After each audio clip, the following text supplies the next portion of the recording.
Hello, and thank you for joining us on Voluntary Virtues Roundtable. I'm your guest host, Robert Kruger, and I've got Cody to be joining us today, Garrett, as well as Chuck the Liberty Geek. Hello, hello. So thank you guys for joining in. Just a couple of quick topics that we're going to be going over. Thunderf00t did a video attacking the Molyneux thing, whether it's Anarcho-Capitalism or Molyneux just as person. Then we also have a post from Gawker that was talking about whether we should ban private schools as a solution. And there's been recent discussion, debate, whatever, as to whether or not you can be an anarcho-capitalist whilst being religious. And we might get to that if we have time. Certainly the other topics that might come up, and if you'd like to comment while we are live, certainly do so. We'll take into consideration anything you might bring up and perhaps talk about it. So first things first, how many of you guys ended up seeing Thunderf00t's video, and if you have anything to say about it? Let's start with Chuck. I actually haven't seen this one, so you'll have to skip me for that. Oh, well. I know, I'm a little behind. It's been a hectic week. Oh, it's actually a couple of weeks old. I think 2-3 weeks. It's been a hectic. Let me rephrase. It's been a hectic few weeks. That's my excuse. Did you end up seeing that? Sorry, I'm going to have a slight delay because I have to unmute every time, and I'll try to not yell at you because my mic is freaking out. So maybe you could kind of go over the basics, and then we could discuss it, because I'm just jumping into the last minute here too. So maybe it may be a more valuable discussion if maybe you could sort of get us up to speed for a second, and then we'll jump in. All right. Well, let's go through it. Basically, we have a video done by Thunderf00t. It was done somewhat in response to the response that Molyneux gave to Thunderf00t after Thunderf00t commented on one of his videos. The video that Molyneux did was 45 seconds or so. Had some constructive criticism of the comment. Basically, Thunderf00t's criticisms were not exactly very well founded, and Molyneux kind of went on a diatribe about it and made a very long video in response to what was essentially a paragraph. A little bit overboard in response, in my opinion. So then Thunderf00t gets apparently the urge to respond, puts together a video that starts off with Molyneux saying some stuff that is along the lines of the against me argument, just snippets, quotes from that, where he says, would you be, why would you hang out with, why would you be pals with people who want to see you shot? And the video then goes into some comparisons between Molyneux and a cult, the Free Domain Radio thing being cult-esque because of the defoo concept being mentioned by Molyneux, and takes some quotes from the conversation that Molyneux had with Joe Rogan. Specifically, Rogan's questions to Molyneux about the appearance of of Molyneux's wife on the show, and her having been sanctioned or restricted or responded to in some fashion because of a complaint about her advice. And Molyneux explicitly on the Rogan show was very much, no, absolutely, that's completely unfounded. There's not a shred of truth to it. She never was suspended, blah blah blah. Then Thunderf00t comes up with some information from the actual documents, court documents and things like that, where it shows that there were actions taken by the community, by the Psychiatric Association in Canada or something like that. So the commentary then also goes into the well, anarchists are kind of 12-year-old idiots, and democracy is the it may be bad, but it's the best that we've got, so to speak. Kind of argumentation. Really, it was a video that, in my opinion, had attacking. It started off with the poisoning of the well tactics, throwing up a lot of snippets from a cult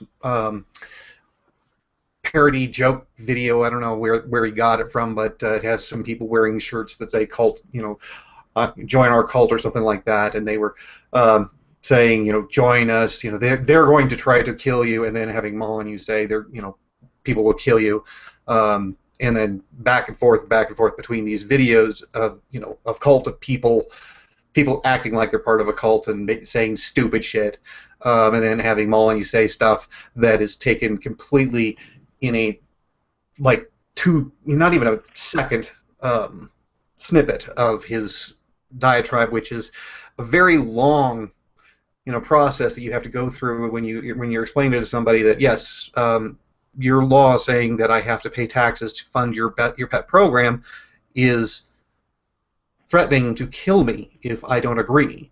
Well, it's not as simple as that. Do they want you dead? No. They're not saying that they want you dead, not until you actually have that conversation with somebody and you go through step by step and explain to them, all right, blah, blah, blah. And so Thunderfoot takes that out of context. It just puts the final footnote on it instead of actually going through, all right, well, this is what he's talking about, blah, blah, and this is where the disjoint is. If he wanted to do that, he could certainly make that argument. But there is no argument when he's doing this. And then the ad hominem kind of thing. It's not necessarily an ad hominem, perhaps. To say that somebody was a liar, a hypocrite, in their, the application of NDAA laws to silence a critic, so to speak.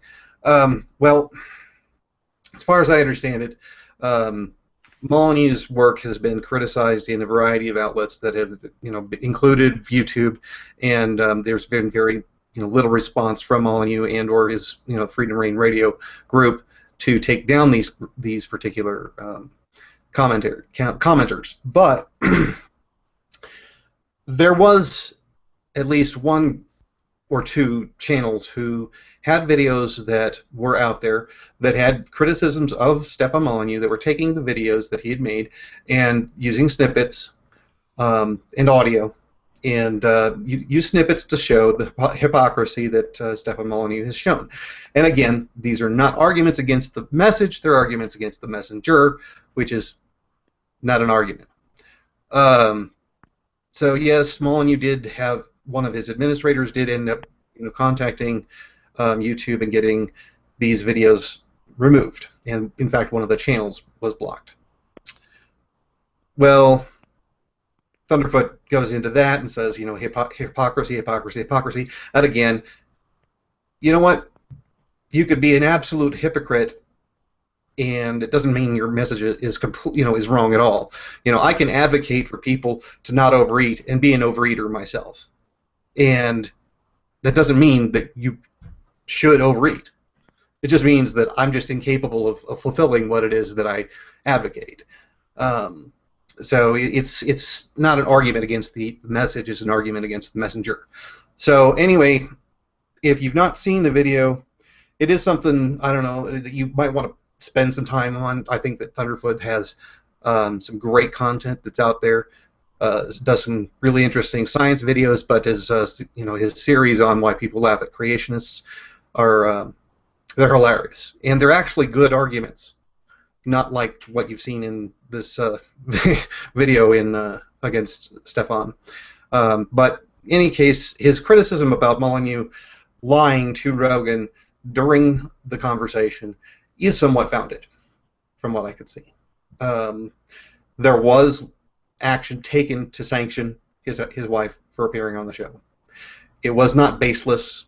There were errors in her methodology, that she was not taking into consideration best practices as far as like spending time with the person in a clinical psychological environment to evaluate all of their concerns and all of their opportunities and all their difficulties, and then give the advice as to whether or not to disconnect from a relationship.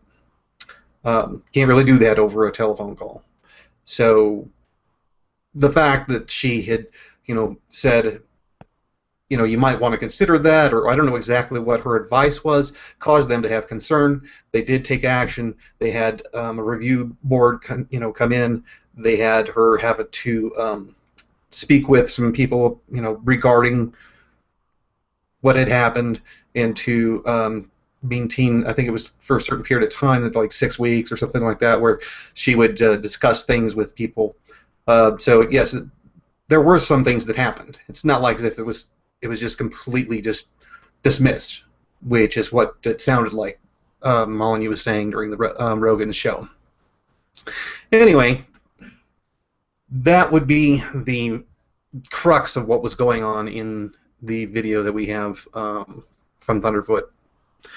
So apparently I was under the impression that this was something that pretty much everybody from our community had seen.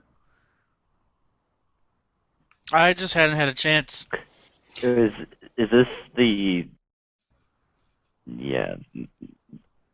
No, I hadn't. I haven't seen it either. I haven't watched a whole lot of Molyneux actually lately. But I'm just curious as to like, so the criticism itself. Can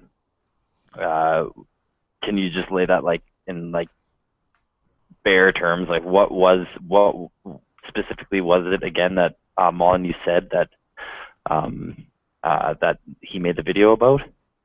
Well, if you're not familiar with Molyneux's against me argument, it goes basically like this. If you have a person who is in favor of a particular program, let's say it's, I don't know, okay, unemployment benefits. So they're advocating violence against you for being in favor of that program because it's run by the government, and if you don't agree, then that's not. I mean, I don't think you said what you thought you said. What you're trying to say, at least. Okay. Let's say that they're in favor of health care benefits for every person because it is a part of being a human being. You have to have health care or else you die. And so then you say to them, well, I fully respect your ability to, your position that people should have access to all that kind of stuff. I certainly would not advocate that somebody threaten you with violence if you didn't for you expressing that particular perspective. However, would you afford me the same respect because I disagree? And then the question is, well, of course, I don't think I would advocate that people use violence against you for disagreeing. Well, is it legitimate if I disagree, if I'm forced to do it anyway? And then you go into the idea that, well, I'm not willing to pay taxes to fund your program. What should they do to me? And then they'll say, well, they should send you a letter indicating that you should. And then, well, I'm not going to respond to that letter. What should happen? And then finally we get to the point where, well, somebody with a gun should come over and say, give us your money or else. And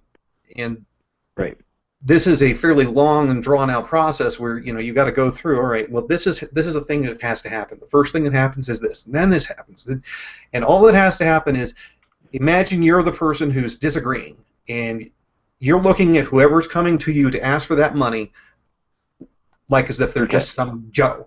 What was his criticism of that, though? What was his criticism of Molyneux? He took snippets. He didn't criticize it. He took snippets of Molyneux saying, they want you killed, which is repeated in somewhere in the order of like 15, something, maybe 20 times in that particular 45-minute video.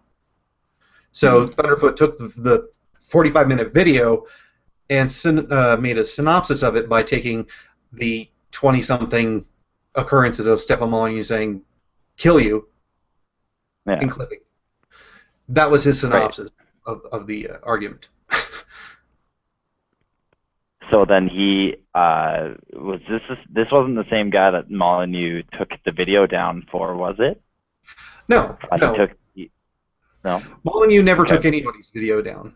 Let's be clear about that. Well, he claimed copyright, didn't he, for one of the videos? No, but it wasn't. It may not have been intentional, but wasn't a video removed by somebody for copyright claims? Yes, there was. Molyneux didn't do it.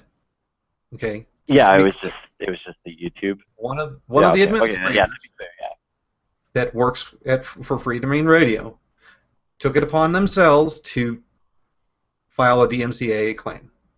This was done without as far as I understand it, without getting permission or agreement from Molyneux that he should do so. The person whose videos were taken down, as far as I understand, did not have any content that did what was claimed to have been done. The claim was that these videos were making fun of callers that had called into the into the Molyneux Free Domain Radio show. I've listened to the videos in question. It does not do that at all. Period. The channel was suspended for a DMCAA claim. I think it's DMCAA. I don't know. It's a copyright claim, not a claim of harassment, which you could potentially use with YouTube, or violation of YouTube's terms, but a violation of government's copyright infringement. I think we went over that in one of our previous videos, actually. Just going back to his argument against it, and how Molyneux has this against me argument, it's a very hard argument to make to people for them to understand. I'm not saying it's an incorrect argument, but I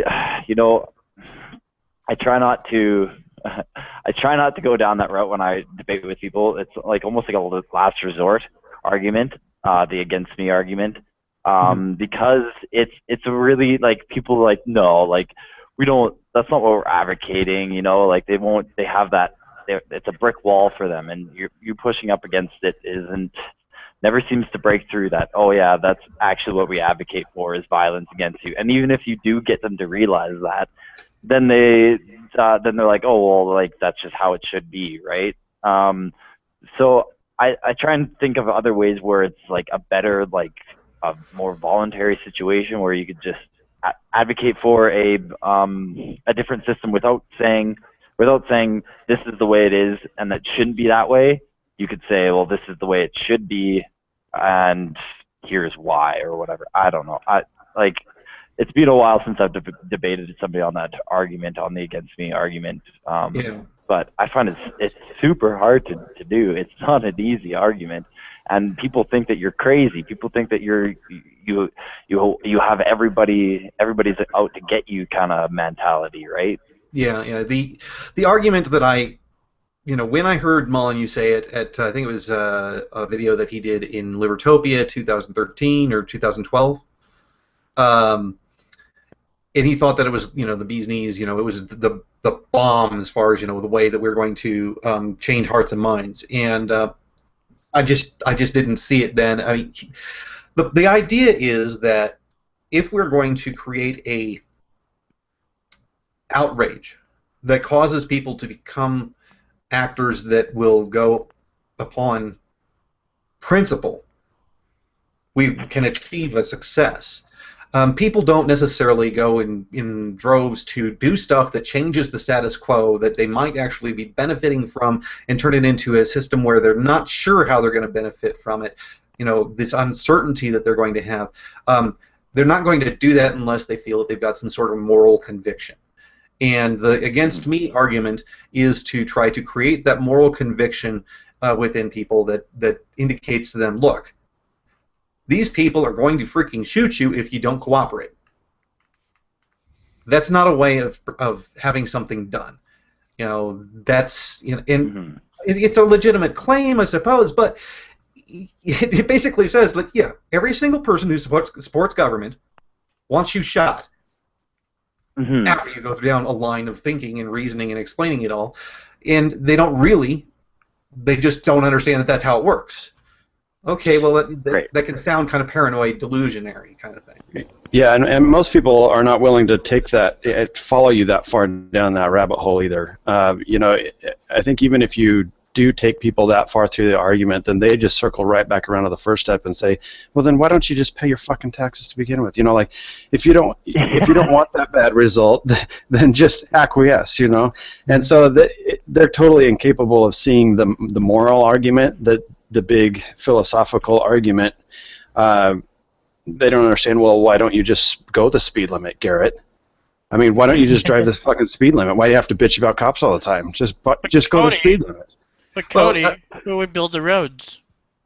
Yeah, but remember that the speed limit argument is not really a very good one, because realistically, if it was a private-owned road and they said, all right, we're going to have this speed limit because that's the way we decided to do things. It's stupid, but we did it.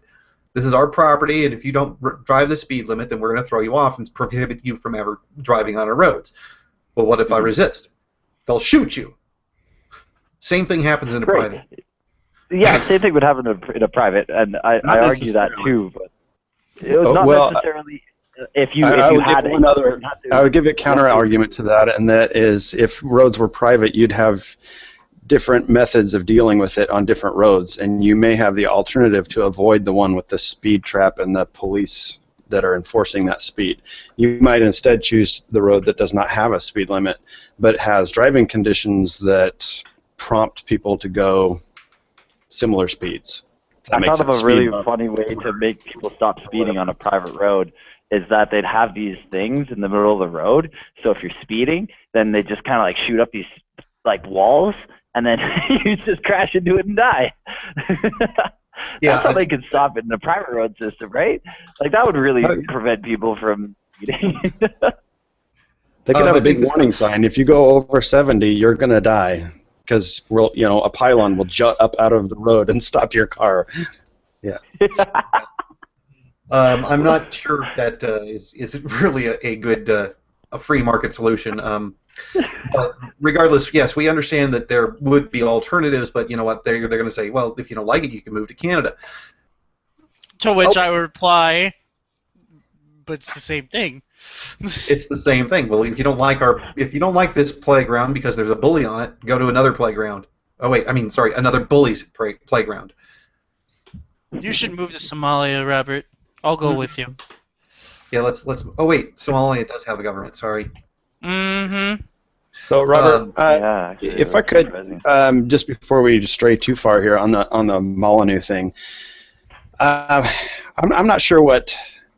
I tend to look at arguments sometimes that derail like this, where they're not really talking about principles all that much anymore, and I start to wonder what the motivation is behind it. And obviously Thunderfoot seems to have some sort of motivation here that's outside of just proving a point wrong or even proving a point ineffectual, because it's a personal attack on Molyneux. So there must be some sort of motivation that we aren't understanding here, and to me that just discredits Thunderfoot all that much more. Like if he's going to discredit Molyneux because Molyneux told a lie about his wife, well then it's also discrediting Thunderfoot because all he's doing is these personal attacks. So both of them are just sort of out to discredit each other on no real foundational argument. And I guess that's probably why I haven't been paying attention lately, because it looks like a big kind of circle jerk that it doesn't get anybody anywhere. It wasn't a legitimate argument. It was an attack on the messenger, yes, not an attack on the message. But I mean, it was a correct assessment that Molyneux was, responding to Rogan in what I considered a falsehood, and it was fairly clear. There's ways for you to change what it is that Rogan, because Rogan said specifically one thing, and it could be interpreted to be another thing. That the sanction was for not following procedures as far as being in a counseling session with the psychiatrist. His wife may have not had that type of environment where the details could be explored in full, and the amount of time necessary to come to the conclusion where you would move on from an abusive relationship. And that might have been the reasoning behind the sanctions, which Rogan suggested that the reason the sanctions occurred was because of the best practices of removing yourself from an abusive relationship, which, as far as I understand, is the best practices according to most psychologists, and in specifically, if you wanted to, drop names, Dr. Phil even says, stuff like that. So, all right, yeah, you could take that little line and be a little more, I don't know, pedantic about it, but I mean, the fact that Molyneux didn't clarify that, didn't explain that, it just, he flat out denies that anything like, all of this is made up bullshit. Just didn't go very well.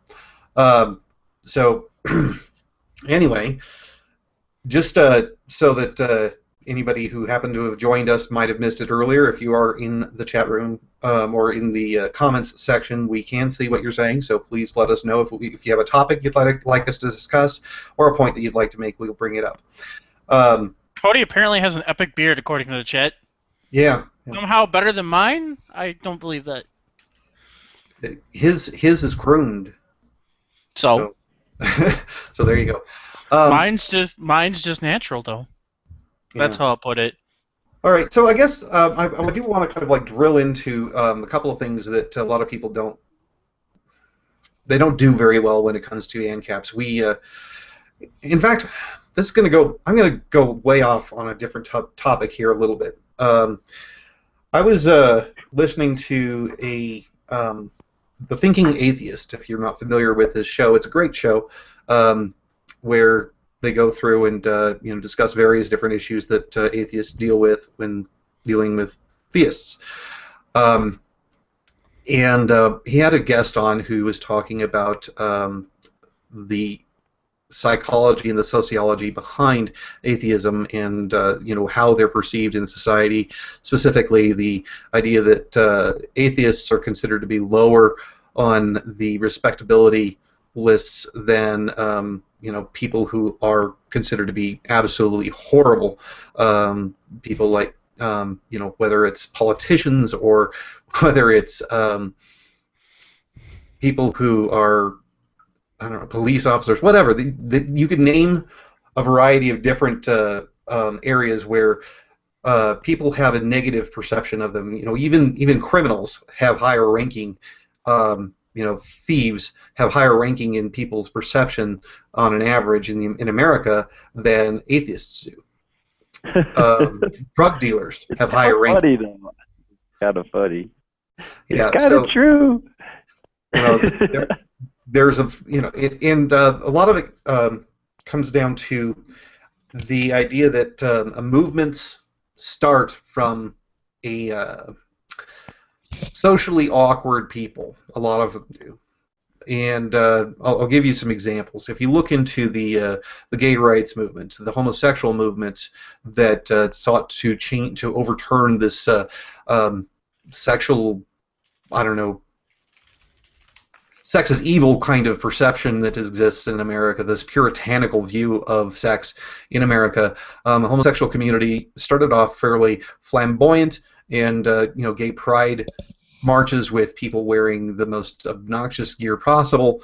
Dildos were all abounding. Things like this really didn't exactly persuade people to jump on board the let everybody love who they want to love type of perspective. The theory that she was espousing was that people who come to these awakenings tend to have a lot more time on their hands to explore intellectual thought, primarily because they're socially outcasts. They then come to these awakenings and then start to move forward with these ideas that they've figured out and aren't very skilled at doing so. Even the case of Protestantism within a Catholic environment. You had a lot of very vocal but not well-phrased responses to the Catholics when it came to the abolitionist movement. You had a lot of very vocal people who were not very skilled at persuasion. The same thing happened in the feminist movement, where you had people going out and burning bras, being very counterculture, very aggressive in response to the norm that existed at the time. And so the question that I have for you guys is: do you see that anarcho-capitalism and the anarchist movement that we are part of, that because of our fairly, I don't know, would you say that as a rule, as a general rule, the first adopters of this philosophy have in general been socially awkward?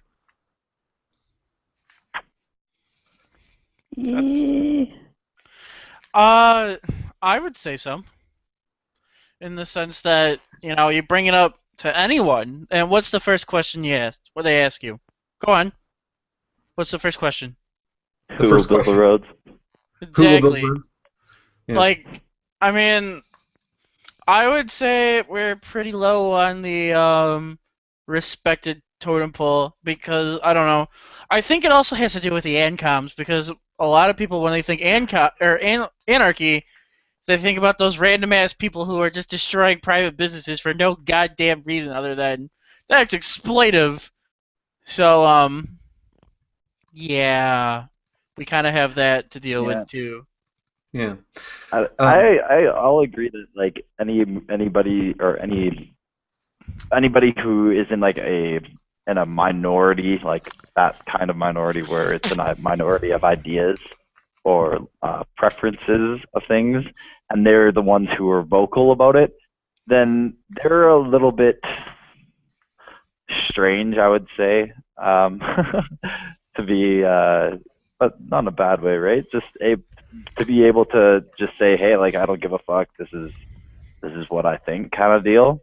And that's going to come off as different because most people are just like able to just accept the world for whatever anybody tells them it is, and not willing to stand up on their own because they are too scared of having an opinion for themselves.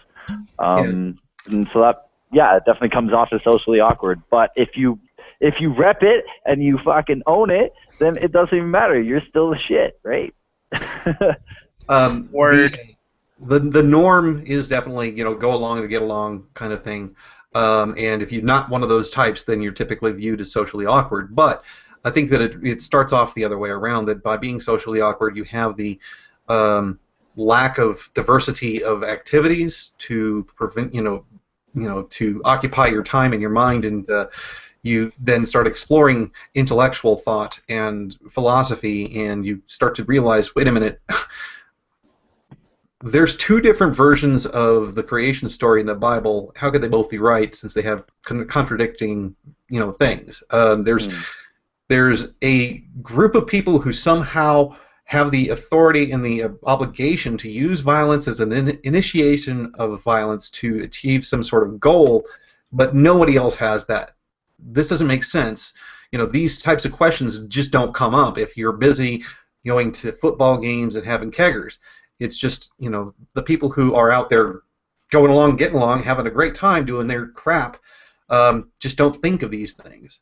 And if you don't have those things filling your cup, then your cup is empty, and you're going to pour other ideas into it.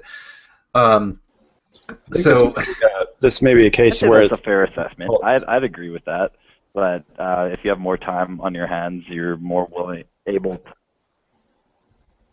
Mm-hmm. Yeah, I think that this might be a case where it's really difficult to separate or to identify causation versus correlation, because the more time may prompt you to be able to think more than someone else, but at the same time, you've chosen that priority. So it may be even a personality trait that actually prompts one to explore philosophy, even if they're not an anarchist, even if they're totally way off and somebody that we would consider just way off base. even if they take these ideas seriously, that's a certain type of personality. I mean, I don't know if I'm sure you guys have spoken with people before who you try to touch on anything philosophical whatsoever, and their response is sort of like, yeah. So did you watch that episode of Boardwalk the other night? You know, it's like totally, whoa, you know, this isn't small talk anymore, and they just can't handle it. And which is really funny because for us, politics is small talk. Let's face exactly. Yeah, exactly. So in the comments section, somebody brings, I think it was a Tactical Review, Tactical Rainbow, but I'm not sure. Let's scroll up here and see. About how Rothbard would never look anyone in the eyes? Now, specifically mentioning INTP, if you're not familiar with the Myers-Briggs personality test, you might want to check it out, see if you can find one online, and take it and see where you stand. The typical libertarian is going to be an INTP. I know that I'm an I/E NTP. So sometimes I'm extroverted, sometimes I'm introverted, but as a general rule, I'm intuitive in thinking and perceiving. It's really curious how that ends up being a very large percentage of the population. If you were to check it, I'm pretty sure that all three of you would end up being INTPs. Have you actually taken the test? Have any of you guys I've taken it a million times, and I always forget the result. Before. Every time I forget the result. Yeah, I'm searching mine up right now. I always remember which I matched up to on different characters because it would tell you like which character, and I remember the character that I matched up to. So hold on. I think I'm an ENFP or something like that. I'm not too sure, though. Let me double check. I can't remember at all. I think I'm an INFJ. I don't think so. I can't remember. Well, in any case, Wilhelm says something interesting though. On the topic of libertarian personality types, he says it's a mixed bag. Libertarians have difficulty having a lot of empathy, but it also means it's hard to emotionally manipulate them. And the thing that I would say is that the confusion that occurs when people are using emotions to manipulate people versus having empathy, because I believe that I have empathy, but I also am very averse to being emotionally manipulated. I'm actually pretty damn good at emotionally manipulating people. I did so in high school. I did so in college. I went on a trip when I was in church where we were on a choir trip, and I wrote a fake letter to a fake girlfriend who was having my fake child in order to get some sympathy there, and pretended like I fell asleep so that they could take a look at it and find it, and then oh no, I'm just writing a story, and then of course just to get some sympathy from these people. It's easy enough to manipulate people with emotion. I found that it's not really a very, very powerful way to communicate in my mind anymore, but I did a damn good job of member retention when I was working at America Online, so having the schoolgirl call in to cancel her account because while she's going back to school after her summer vacation, and explaining to her how it's very much like her going, her boyfriend going home and then cheating on her with a girl, with a girl, and then going back to his main squeeze back at college, getting her to have that emotional connect. That was lovely. Got her to keep her account and actually give America Online a fair trial, so to speak. But come on, I mean, it's cheesy. It's really crap. So, yeah, maybe I'm a sociopath. Maybe I'm a psychopath. Thanks, Dennis. Nice little comment there. I checked on the what's it called there on the. On that thing, and it turns out if you're an INTP, you're Yoda. And there you go. It says the architect, logical, original, reserved, and curious, focus on ideas, theories, and explanations, have a calm, serious exterior, but a deeply passionate soul. And then ENTP is R2D2, and then I'm ENFP or INFP, one of the two. and either Qui-Gon Jinn or Luke Skywalker, fuck yeah.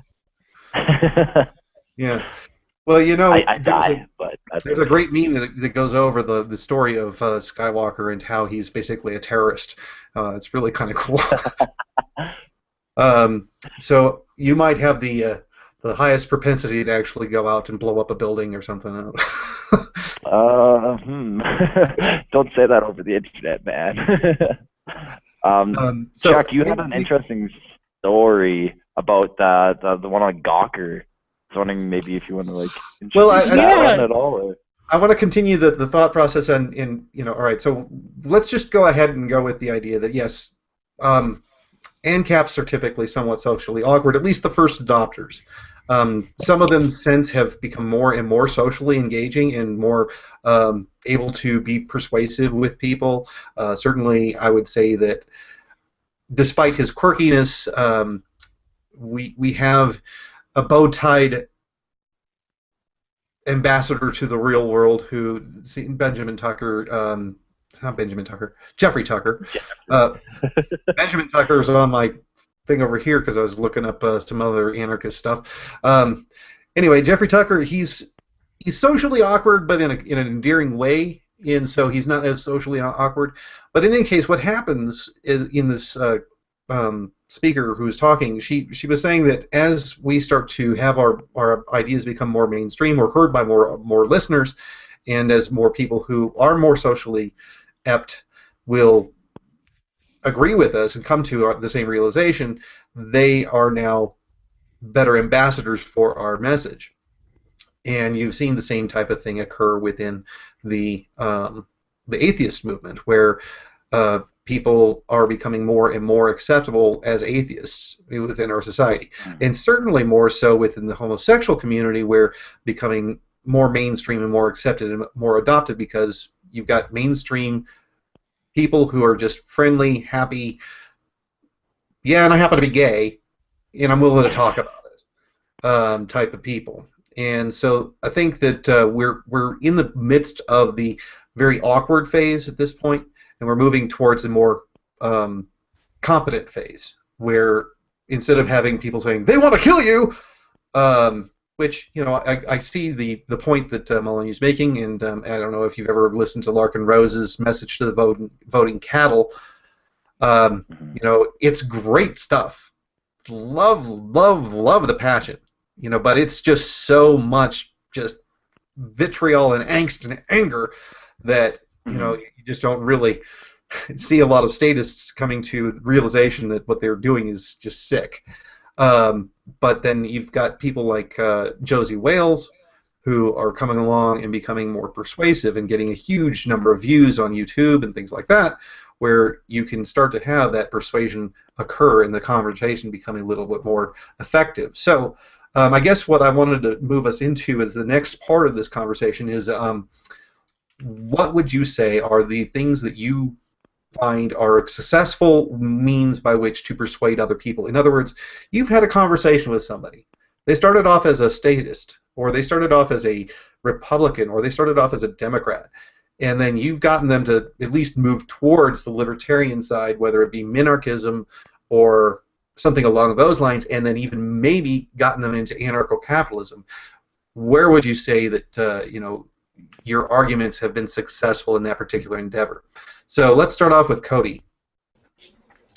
Well, you know, I can't say actually that I've even experienced that as far as conversation and or argument, but something I'm pursuing right now, and the reason I've been taking a break from my show actually, is that I'm revamping my whole approach to what my show is going to be about. Did you see that? I almost went Canadian there, Garrett. Did you hear that? About. Anyway, I've really been pursuing libertarian. I heard that. Libertarian ideas and anarchy from a perspective of my own personal life, and living out my philosophy, and then going forward and maybe teaching people how to do that themselves. And just to give you an example, this is an example Kyron would appreciate if he was here. But instead of trying to protest against Monsanto or or whatever, instead of bitching about things, looking for direct alternatives that I can do just for me, not to change the fucking world or anything, but just to change my world. So if I can get heritage seeds and grow them in my own front yard, then guess what? I don't really give a fuck if there's labeling on the GMOs or not, because I'm going to grow my own food. I'm going to, I can raise my own rabbits. I can grow my own chickens or whatever. That's just like one example of... Another good example was the interview I did for your show. Absolutely, yeah, and I haven't put that up yet, Chuck, for that reason, because I'm trying to revamp the whole show to be about that, direct alternatives. Instead of bitching about this or trying to change society, what can I do in my life to live in anarchy? And I almost look at it as a way of, and I really hate to bring it back to this, but it's my background, so it's something I'm familiar with. It's sort of like lifestyle evangelism, if you want to take the Christian lingo to it. You're leading a life that people can look at and say, man, that dude is happy and he's free. Like nobody, he gives zero fucks. Like he is able to live his life and be free and successful and have all these awesome relationships. I kind of want that. Like, what is that guy doing? And then that opens a door for me to share not only actionable steps, but here's the reason for those actionable steps, because I'm not asking to commit violence against anybody else. And that leads us sort of a backdoor, if you will, into the philosophy of it all. So this is sort of the plan that I'm trying to go forward with, heavily influenced by the Harry Brown book, How I Found Freedom in an Unfree World. I'm not going to lie, it's heavily influenced by that book. But then tainted, or seasoned, I should say, with my own life experiences. And so that's kind of the approach, because to me, the actual conversation goes down one of two ways. Either I have conversations with people who pretty much agree with me already, and I might be able to help them to a position that they weren't quite ready for, or they just put up a wall and it's completely fruitless. I've had one or the other happen. I have yet to actually take somebody who's, a liberal Democrat and then have them even consider libertarian or anarchist ideas. Like they just just shut off. Nope. And yeah, and so maybe you guys have had a different experience, but I don't think that conversation and argument will ever persuade these people. There has to be a personal motivation, and that kind of brings me to part of the philosophy that I'm sort of dealing with here in going forward with this too, is that incentives are a big deal, and we talk about incentives in terms of the market and economics, and we use that word a lot as anarchists. Incentives instead of using force. But we need to apply that to personal relationships too. Like every person every person in the world has incentives. I mean, everybody's trying to be happy, and everybody has personal incentives. And if we can show them that it is in their own best interest, it's in their own personal best interest to adopt this philosophy, then maybe they can be more open to it. So that's kind of the approach that I'm coming at. Okay. Chuck, any comments? I think the one argument I got once to someone, I was talking to a Republican at the time, and I was pretty new to Anarcho-Capitalism. I was still coming off Libertarian Party to ANCAP, So I was talking to a Republican, and, he was talking about, I asked him, what makes you a Republican? And he said, well, I like guns. And I'm like, okay, Libertarians like guns. And he's like, well, I like my religion. And I'm like, well, Libertarians don't care if you're religious or not. And he was like, So basically, I think if you can, what worked for me when I convinced this person to at least consider libertarianism was say, hey, libertarians like the things you like. We just don't really get mad at people for the things we don't like. And he was like, I never really thought of that. So, as boring as that story was, pretty much how it worked for me. Well, that sounds somewhat like ANCAP Tundra said, that you have to, be smart enough to cater your argument to what they want to hear. For some, it's moral arguments. For others, it's utilitarian shit. For other people, it's how would it benefit them, etc. Yeah, I think that catering to your audience is definitely critical. And in your example, asking questions about what it is that he likes, you cater to his particular responses, um, and responded that way. So, Garrett, how about yourself? Do you find that there are particular means that you've been successful in actually persuading people to come over to thinking about becoming a minarchist or becoming, a little bit more of a libertarian or even an anarchist? Looking at things that people don't um, like when people bitch about taxes or when people bitch about how some people get handouts from the government and things like that, then I'm using that, just feeding off that, which like that has helped for people understanding. Like there's this one guy, I actually am so proud of this. He is claimed himself a libertarian at my school, and he was totally like, no, not a libertarian. I'm a conservative, or I'm a classical liberal, and things like that. And like both of his parents are libertarians, and so like I guess he was already almost there. But like we had this talk about natives and native reserves and things like that, and how he doesn't believe that natives should have all this entitlements and things like that. So I brought it down to, yes, I agree that there shouldn't be an entitlement program where they get all this money from the government and from taxpayers, but if they had property rights, so I took it from the property rights argument or whatever, and then he's like, oh, okay, well that, like, this is how libertarianism could make that negative thing that the government does better, and even if it's from a minarchist point of view, because I'm pretty sure he's definitely not an anarchist. He keeps on quoting Hobbes, and it bugs me, but he does it just to bug me. So. Yeah, I think that definitely catering in these responses that you're giving, and taking it from a what are you against or what are you for, one or the other certainly works very well. When it comes to the Republican side, I find that dealing with the fact that, as a general rule, Republican people tend to be pro-free market because they've seen in their own lives in some fashion that a free market provides innovation and opportunities for growth and creates wealth and does all these good things. And they look at the DMV, for example, and they say, holy crap, what a pathetic excuse for a business. And it's horribly run, and they realize that the free market did that when it comes to the competitor like NVIDIA Express. At least here in New Mexico, we have an alternative to going to the DMV.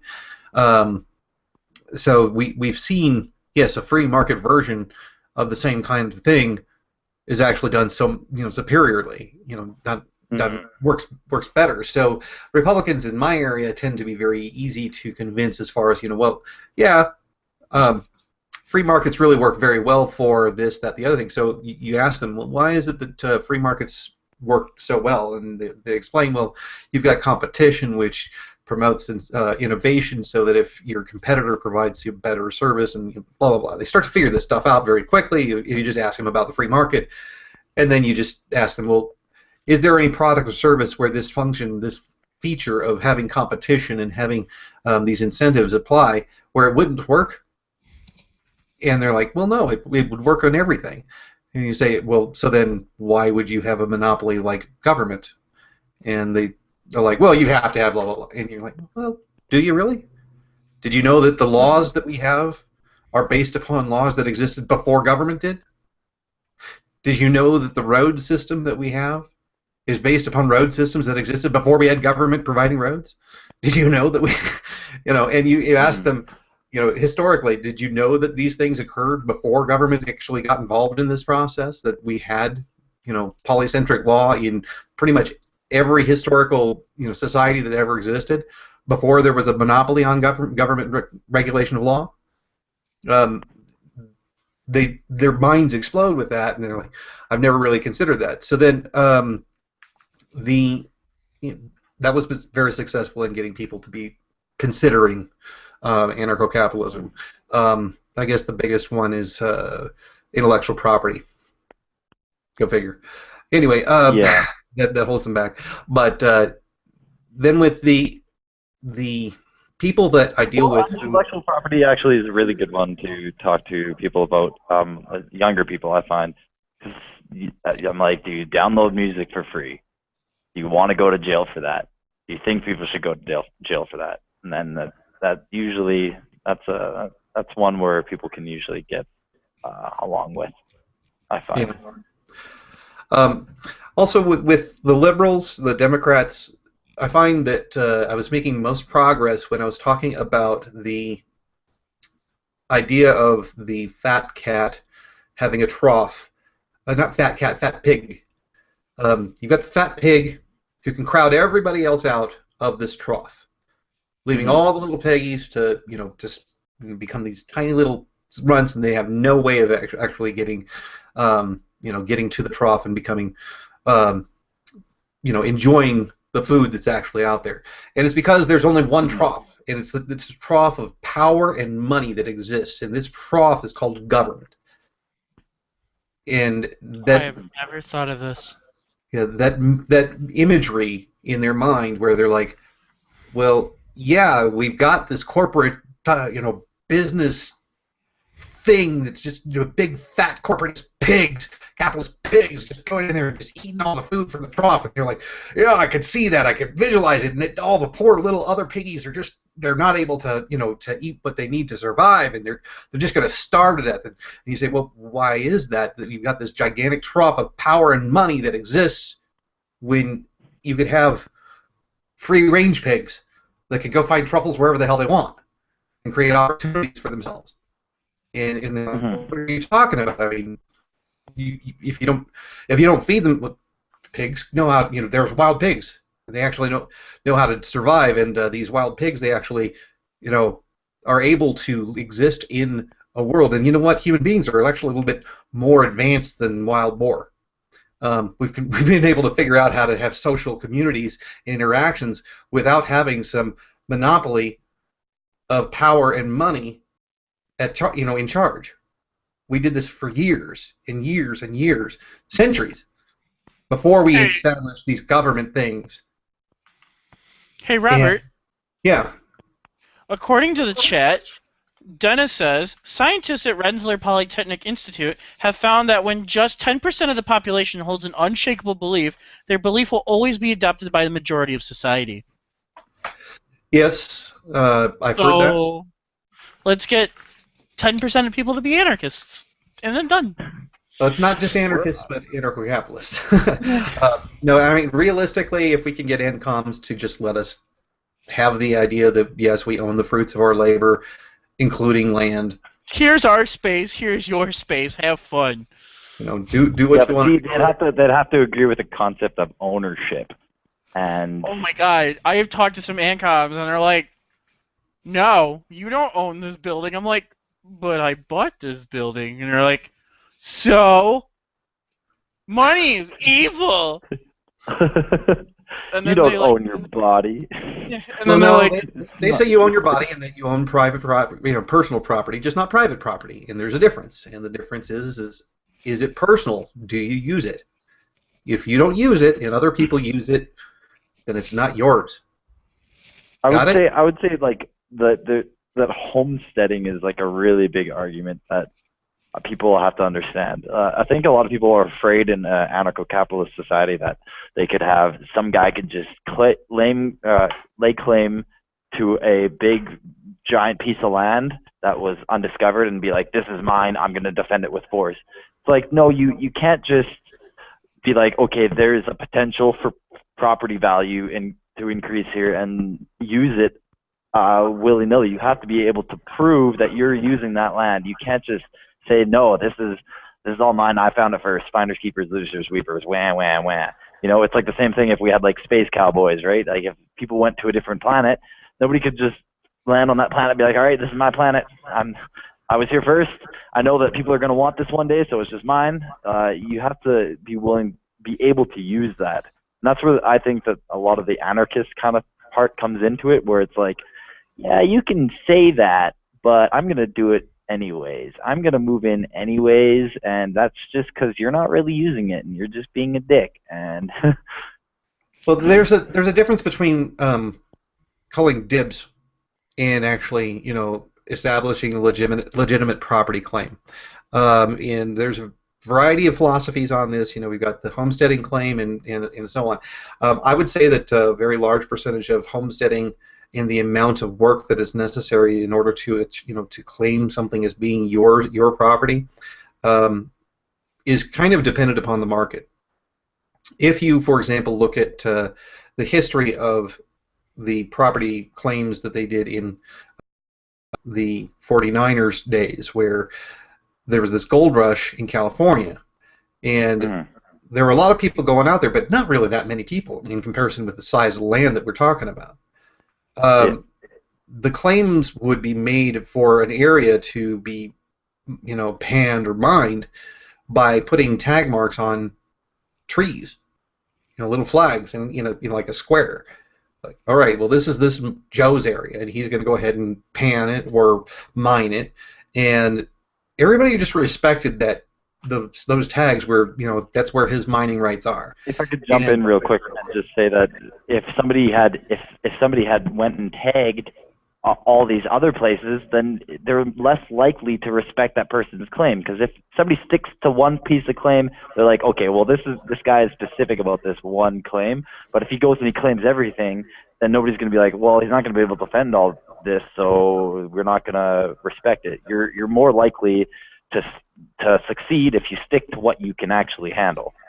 Right, and a lot of times the amount of demand for whatever property that you're dealing with, as it increases the level of protection that you have to create in order to assert your claim. Yeah, and it's not necessarily even protection, just homesteading. The amount of homesteading that actually has to be done in order to make a claim considered legitimate is significantly different if you've got a society where everybody wants to build a house because you've got a lot of people wanting to live there, and you go around putting spray paint on trees saying, well, this is our area. Yeah, I'm gonna go in there and start building a house, and then we'll see whose claim is considered to be valid. You put spray paint on things, and I built a house. So which one's considered a more valid claim? Well, was it the first person who was there who did spray painting, or was it the person who actually went there and changed the land into something new through a house? Mm-hmm. So it is it's a different amount of that would create conflict, though, and that's a valid argument that people have, and is that there's going to be a lot of conflict in a situation like that. But I think people realize that conflict is expensive, and maybe talking to the person who spray painted it and being like, hey man, you spray painted a whole lot of things and you're not going to use it all, so I'm going to go over there, just letting you know I'm going to do this, but too bad kind of thing, like you'd try and work things out, right? You wouldn't just be like, okay, well, I'll see what he does. He's going to come over here and... Yeah. Well, the amount of effort that it's going to take to enforce your claims with violence is it certainly changes the nature of the dynamics of the situation. If you have hundreds of thousands of acres that you can deal with, and this guy's got let's say 10 by 10, nobody's going to care that you're, I don't know, moving in next door because there's nobody there. But if there's only 400 square acres and you got 400 people trying to do it, it's 1 square acre each. That's kind of, you're going to have to really, become more invested in what it is that you're going to homestead. You can't just tag it and say it's mine. This is sort of I think Garrett's got a good point, though, in that this is absolutely kind of a recipe for conflict. I mean, again, going back to my personal point of view, our family has about 500 acres up in the mountains. 500 acres is a shit ton of work. My father is 70, and he lives there with his wife, and my cousin and my aunt. Okay, so there's 4 people living on 500 acres. It's been in our family for about 5 generations, you could say. 4 generations for sure. that land is used, but to prove that we have homesteaded every square foot of it every year, that's a whole different story. At my father's age, there's no way he's ever going to get all the work done necessarily to like manicure the forest and etc. In the next 20 years, that's going to fall on my brother-in-law and myself for sure. And so I can definitely see that this is not a black and white scenario. This is a definite gray area where if there wasn't a deed, a property line, something registered with a third party that says, okay, yeah, within this boundary is the Limbaugh's ranch, we shouldn't have to prove that necessarily by having a structure on every square foot of it or a garden or livestock or whatever. So, well, I mean, there's also going to be the factor of how much are other people going to offer you when it comes to trying to buy you out of the unused land that you're not doing anything with. Okay, so it's not just a marketplace of violence; it's a marketplace of money as well. So you've got repeat dealings, you've got opportunity costs that occur when you start pulling out guns and threatening people. So the idea that it's if there is need, not just demand, but need for the land that you guys had. Let's say that we have an alien spaceship like Alien Nation shows up, all right, and they've got, let's say, 1 trillion people on their spaceships, and they've got to land here. Are you really going to expect that you're not going to have the land that you've got, ownership of, essentially confiscated? And then you get remuneration. You get paid back whatever it happens to be. I mean, the idea that... Here's the thing about the non-aggression principle that a lot of people don't realize. The non-aggression principle is a principle that explains how to use violence legitimately, not how to not use violence legitimately. If somebody comes along and takes your land or takes your property away from you, you can seek redress from them, or you can use force to prevent them from doing it. That's a legitimization of your violence because they initiated it. They were doing something that you can respond to with violence, legitimately. Yeah, I understand that concept, but proving that it's your property has to come first. I mean, that's a precursor to property rights, is that it is yours to begin with. So just because there's 30 acres on that 500, there's 30 acres of it that we hardly ever touch because it's more difficult for us to access, doesn't necessarily mean it's not ours. Well, according to homesteading rights, it's not. Unless you've done something with it and turned it into actual property that is in use for some purpose, whether it be as a forest reserve where you're trying to protect the natural environment, the ecosystem, let's say, for example. Well, yeah, we hunt on it and we log trees every 50 years. All right, so you're setting up a tree harvesting location. So you've fenced off the area. You're cutting down trees on a semi-regular basis. You're hunting on a semi-regular basis within the fenced area. These are examples of homesteading. And the amount of homesteading that occurs there is commensurate with the demand that you're going to have. So if there is a lot of demand for land, the demand for your hunting is significantly less valuable. And so then you have a price that occurs where you're going to start receiving offers that say, hey, you know what, this land, I understand you're using it for hunting. We need it for apartment complexes because we got 1 trillion people dropping out of the sky. So, they're making you offers and eventually come to a point where, yeah, hunting's just not going to be an acceptable thing in comparison with an apartment complex. So, okay, say Cody doesn't want to sell this land or whatever, and then there's and say he isn't even using it. Say he doesn't use it at all, but he likes it. He likes the way it looks. He likes to walk through it every once in a while. He's using it as a nature preserve, then. Okay, but somebody doesn't see that as a legitimate claim, and and that may not be legitimate in Cody's view, but it could be legitimate. The person's opposition could be legitimate in their own mind, right? So how do you resolve that conflict? I think that's a huge thing that people and are really not keen about, is that it's just going to result in war. It's going to result in constant state of war between people. No, not at all. It doesn't have to go to war. It becomes, it's a matter of a fact of repeat dealings. Okay, if you're going to have repeat dealings with other people. What if somebody doesn't like Cody at all? What if somebody doesn't give a shit? What if they're just like? Well, then a war's going to happen anyways if they just don't like Cody.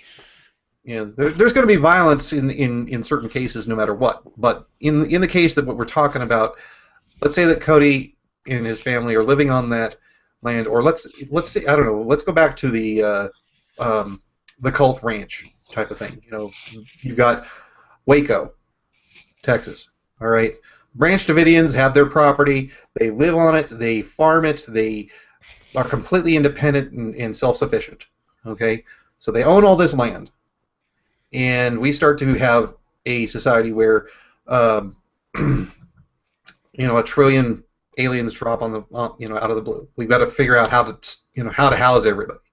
All right, so you've got all these high rises that start coming up, and you've got all these food vertical farming that's Peter Joseph might want to bring up or whatever. All this stuff happens, and it costs money. It costs a certain amount of money to build these vertical farms, where now we've got almost the entire planet is coated with skyscrapers. Okay, except for this area, this Branch Davidian compound. At some point, the competition for these resources is going to be such that the offer is going to be so high as far as the dollar amounts that they're going to offer that almost, unless you're completely, not going to listen to anybody, not going to accept any offers, is going to become ridiculous. Okay, now at some point, then you get to a point where there's two sides that are unwilling to negotiate on how to deal with it, and what will happen is you'll have aggressors. Okay, you'll have people who become aggressors who will invade this land. Okay, now if you're not a participant within your community in negotiating in good faith with them, then you're finding that arbitration firms have now ostracized you. See what I'm saying? Right. Yeah, so they've ostracized you for not participating. I get that kind of, yeah. So then when bad guys come in and start doing shit to you, you've got to defend it yourself, because nobody else is going to go ahead and join in, because you have been given legitimate fair market values for your property, and plus some, because of the emotional attachment or whatever that you have there. And eventually, basically, what ends up happening is that bad guys come in with guns and take your land. And because you weren't a participant in the society and trying to defend it yourself against this horde of people who are trying to take it from you, unless you're participating in that society, you're not going to find much in the way of people supporting your claim. Mm-hmm. It's a very difficult situation. These people essentially have themselves to blame. It's a terrible, terrible thing to think about, but it's true. I understand it. I understand that it's their own fault. Like, it's like if you run your mouth a lot and then you get beat up, like, you can't really say that you didn't have any problem in that. You know what I mean? So I don't know. I just think that lots has to be thought about into how contracts and things like that, how the claim to your land has to be settled. It's a really difficult thing. Sure, say you have, here's one example. Okay, so a person has their own private arbitration agency, the ones that are the guys at the Waco camp or whatever, they have their own arbitration agency, and then so what they've done this whole time is relay these offers to them, saying, okay, these guys have offered you this, these guys have offered you this, blah, blah, blah, blah, blah. Well, you're not going to have a defense agency for very long if you keep on not taking any offers, because they're going to think, oh shit, it's expensive as fuck to defend this person right now. We're going to like keep on either raising our prices to defend this person, or we're just going to eventually have to say we can't do business with you anymore.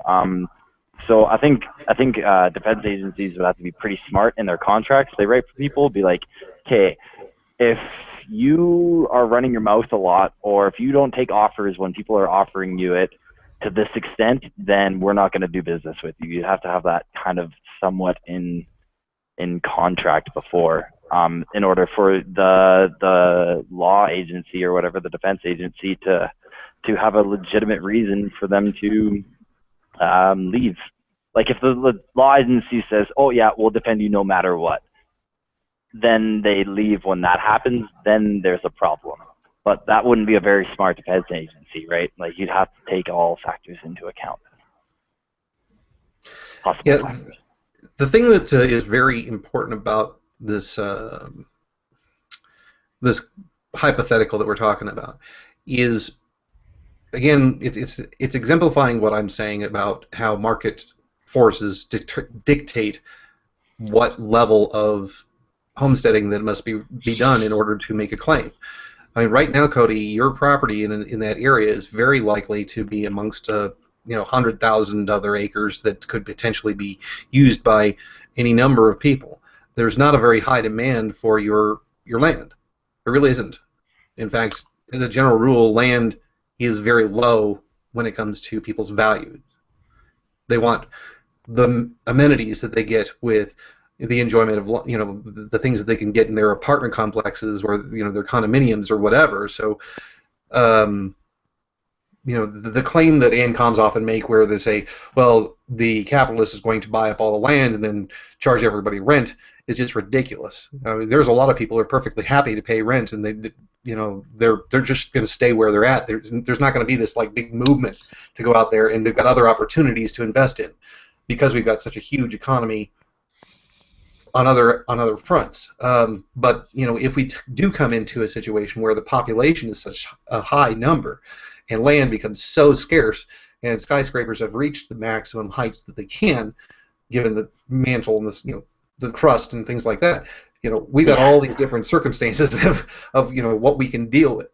And maybe it's not 1 trillion extra people being added instantaneously. Maybe it's a quintillion. I don't know how many people actually could fit on the planet Earth, considering how tall we could make it, and how we could make seasteading and man-made islands and things of this nature. So, I mean, there's a lot of things that can be done to offset this, but at some point you get to the point where there's going to be a huge amount of demand for property, for land, and when that comes up, if you're trying to make claim of this huge swath of land and you're not actually doing anything to it to make it clear that you converted it from nature into something new, then all it is a dibs claim. And the ANCAP, the homesteading principles, are stating that you didn't actually, homestead that land. It's not a legitimate claim. And somebody else comes along and squats on that land, builds themselves a home on your land. Well, yeah, it was your land, but you didn't do anything with it, so it reverted itself back to nature, and it's not your land. Robert, you make up another point. Sorry, Chuck. I know you want to get to that other subject, but you brought up a real subtle point, Robert, real quick, that I think might appeal to the more pragmatic people, which are the people who are usually using this argument against anarchy, and that is that this is not something we have to deal with right now. There is plenty of fucking land out there for everybody on the planet right now. Oh, sure. And not only that, but that's even given a situation where you take a communist mindset and say, okay, everybody gets equal share. We'd still have hundreds of acres each, right?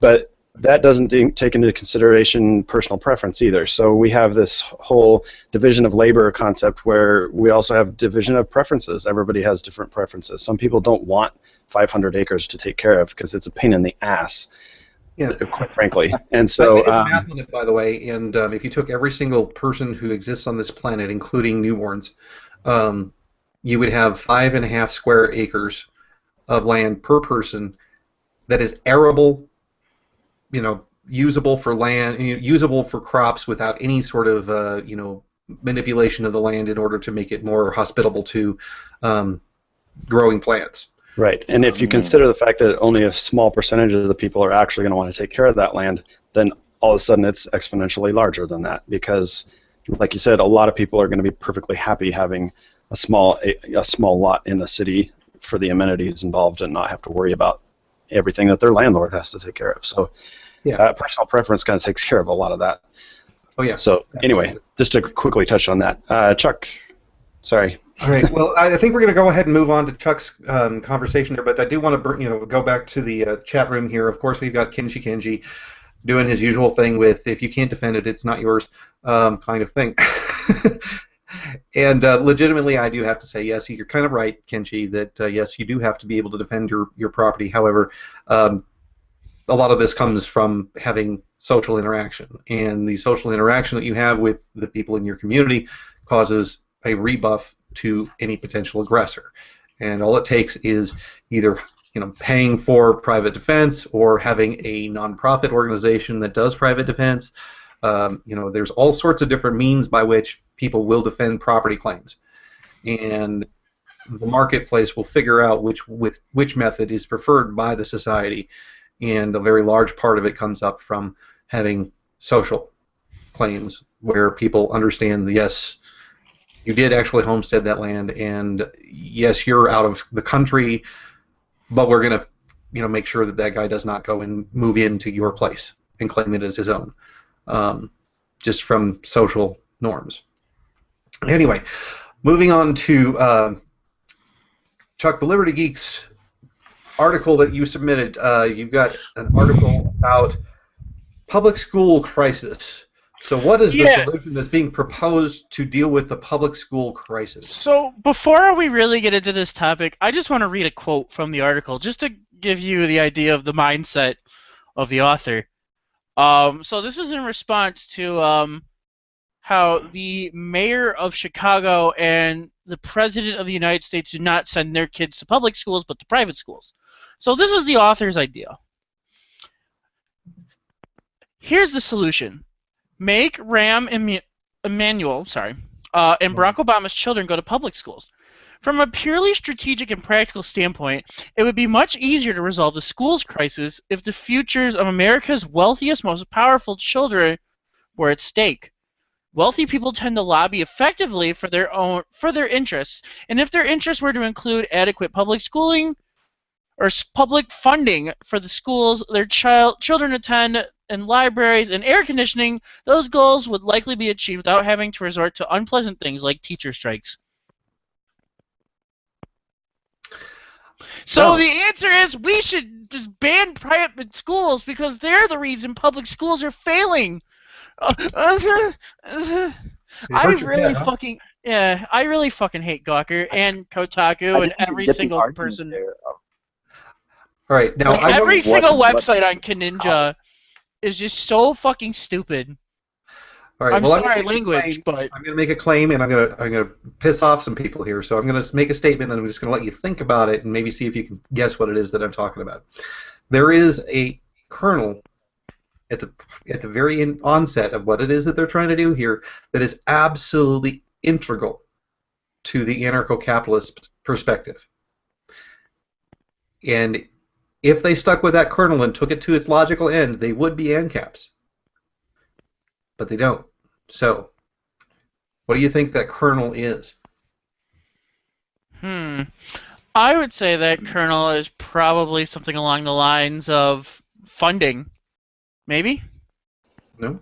I'm thinking it's forcing other people to do what you're not willing to do.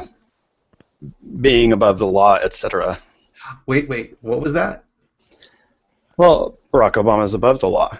Oh. So if it's the law to send your kids to school, it's not the law for him to send your kids to school. It's very much like what you're saying, not being above the law. It's applying rules and logic consistently. if you are a person of consistency, if you actually believe that there is no divine right of kings, there is no divine right of parchment, there is no divine right of the church, no divine right of the majority, that if instead we are all individuals and every single one of us has no authority over anyone else, that if the rules apply to one, they apply to everyone, you know, then that's what they're saying there. If we have these people who are exemptions from the rule, who are making everybody else do things their way, except for them, that's screwed up. That's why that we've got a failing public school system. But instead of understanding that, all right, let's just have a rule that says stop initiating violence against people, they're saying, well, we should have everybody initiate violence against everybody. Let's be consistent that way. No. Equal poverty for everyone. Yeah. Let's go ahead. It's actually a church. If you're not familiar with the Church of the LCD, they're an existing church. It's the Church of the Lowest Common Denominator. What it is that we can't have exceptionalism. We want to have people who are just like everybody else, especially the people who are the poorest and the weakest and the most infirm and so on. That's what we want to have standardized. So we want poverty across the board. That's the way it's supposed to be. And we want stupidity across the board. That's the way it should be. Because we can't have people who are exceptionally smart or exceptionally wealthy. There are people who actually seem to believe in this concept of having the lowest common denominator. Obviously, they're saying, well, let's bring them up. Let's bring everybody else down some too. They're typically incomes, but whatever. So that line of reasoning basically says, if you're bedridden, we want you in a wheelchair, but if you can sprint, we want you in a wheelchair too. Like, imagine Usain Bolt in a wheelchair. So I'm going to use this as an example of my direct alternative thing that I was talking about earlier. If you don't like public school, here's the solution. Don't put your kid in fucking public school. If you are afraid of school shootings, then you shouldn't be sending your kid to public school. If you think the public school is ineffective, then quit bitching about it and trying to change the system. How about you just be a parent and actually take care of your kids and take responsibility for their education? Well, it's interesting that you say, I must have posted it. It's interesting that you say that because I'm rereading the article as we speak, and it's just like, first of all, John Cook, thank you for literally writing the stupidest thing I have ever written on the internet. Second of all, it's just like, so why do they feel? So he goes on to say, this, of course, would be a radical and highly disruptive step. It would involve forcibly transferring ownership of all existing private schools to a school district in which they reside. Like, forcibly. You are advocating force. How are you okay with that? Like, status. It's all about the results, man. Yeah, because they're the rich kids and they're spoiled, so they can handle it. They, Here's the thing that really bugs me too, that the article just doesn't take into account. And someone even commented on this, and basically someone said that I came from a poor family and I still went to a private school. It doesn't say how we got in, maybe a scholarship or something like that. Because, private schools do that. Shocker. And then basically the author comes in and says that that's a good point. I'm sure there are thousands of other people each year who get opportunities the same way. But the aggregate effect of private education is, I think, unjust. And indeed, one of the very reasons that low-income students need to seek private admissions as a way to escape terrible neighborhood schools. So he basically just said that I'm glad you're a poor person that got into a public school or a private school, but you're a traitor to poor people is basically what I got out of that. Like, okay. It's like feminists who say having sex with men is being a gender traitor. It's like, okay. How? But, Maybe it's because I'm not poor enough and I'm not rich enough to know what it's like. Robert, help me out here. Well, it's pretty clear that the person that we're dealing with here has a disdain for disparity of wealth, and the truth is that they've got a legitimate gripe. Right now in our world, we have such a huge disparity of wealth that exists entirely as a result of subsidies and exclusive perks and benefits and lobbying and all the government interactions that occur that to cause um, exorbitant amounts of wealth to be transferred to specific groups, whether it be through the artificial creation of wealth through inflation, quantitative easing, they might call it, whether it be government grants, awarding contracts and things like that. There's the inclusion.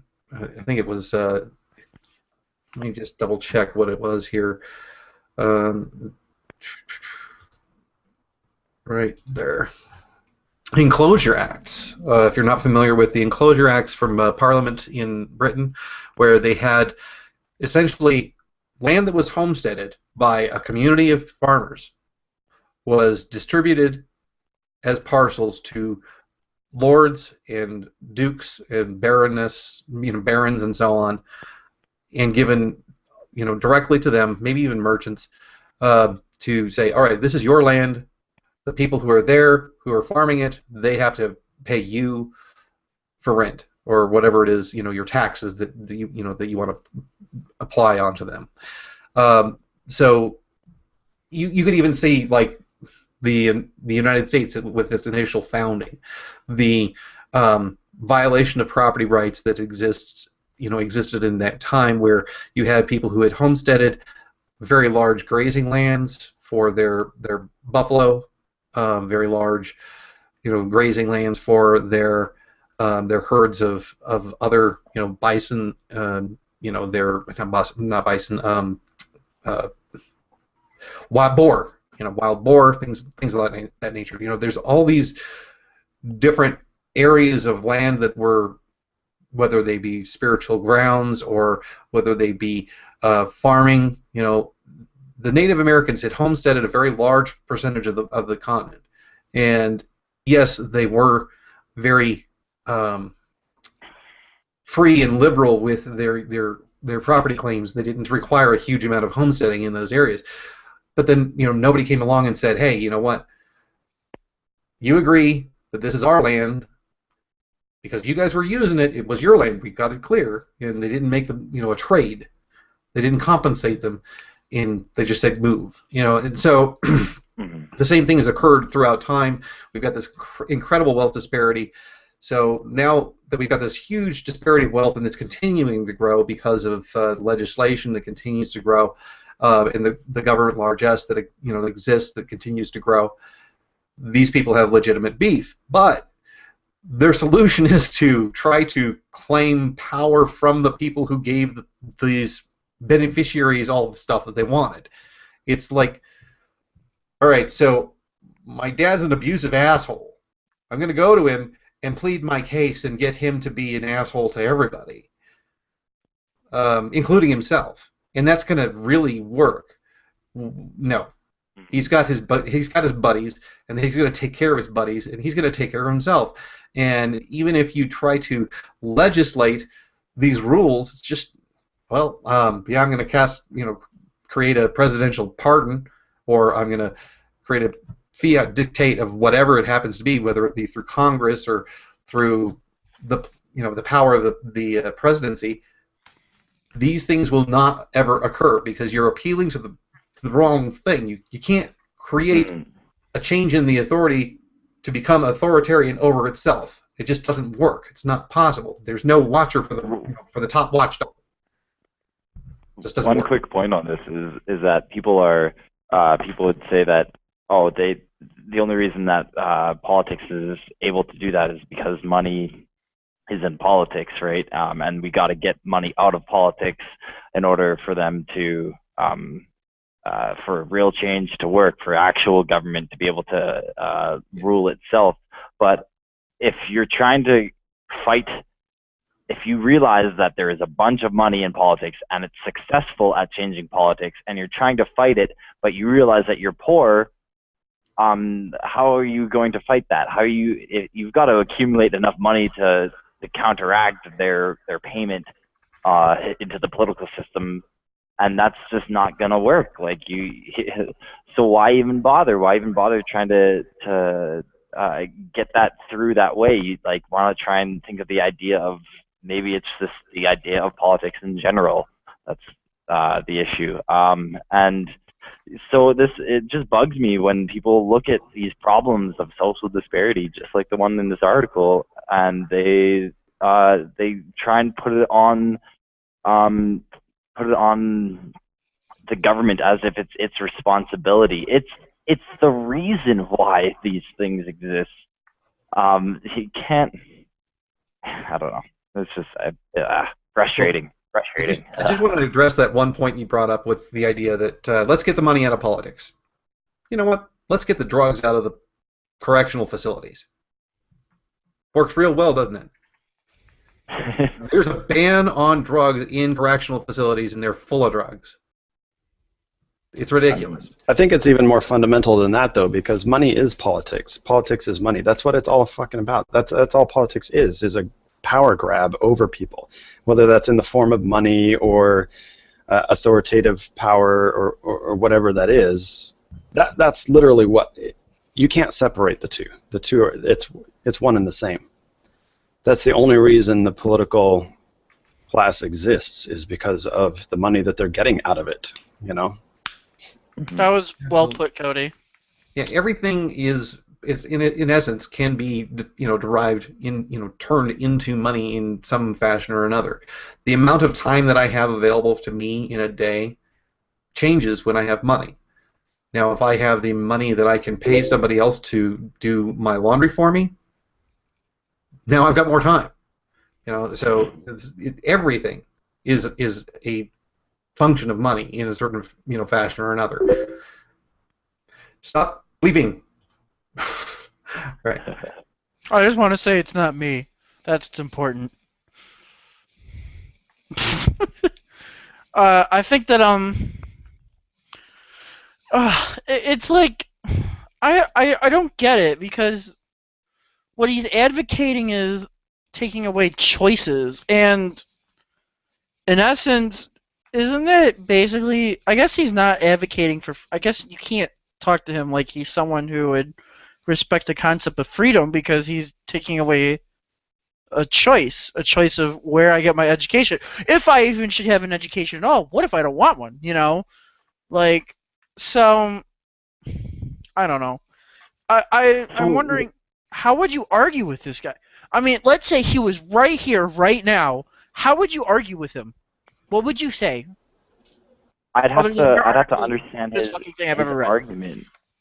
I don't even understand how he's saying private schools are causing public schools to be bad. He's saying it because, from what I understand from reading the article, he's saying it because rich parents send their kids to private school, and instead, if rich kids were sent to public schools, that those rich people would advocate for better public schools. He's right. Is what he's saying. He's right. No, he's right. It's true. There's no doubt But taking away someone's ability to choose, instead of here's an idea. His solution is wrong. The problem is right. But the solution here's my idea. Wrong. Instead of banning private schools, let's ban public schools. Yeah, I was just going to say that, Chuck.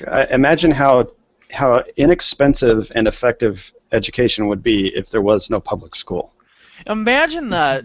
Imagine if suddenly you didn't have to send your kid here. Now all of a sudden the schools have to compete for your money to send your kid there, and suddenly they all have to step up.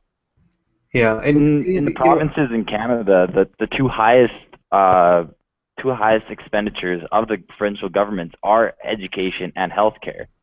So people keep they'll say, okay, well then how are people going to afford these private education systems? Well, if you take the money that you would have been paying in taxes and put that money into a legitimate business, then the amount of money that you spend is being stupidly wasted.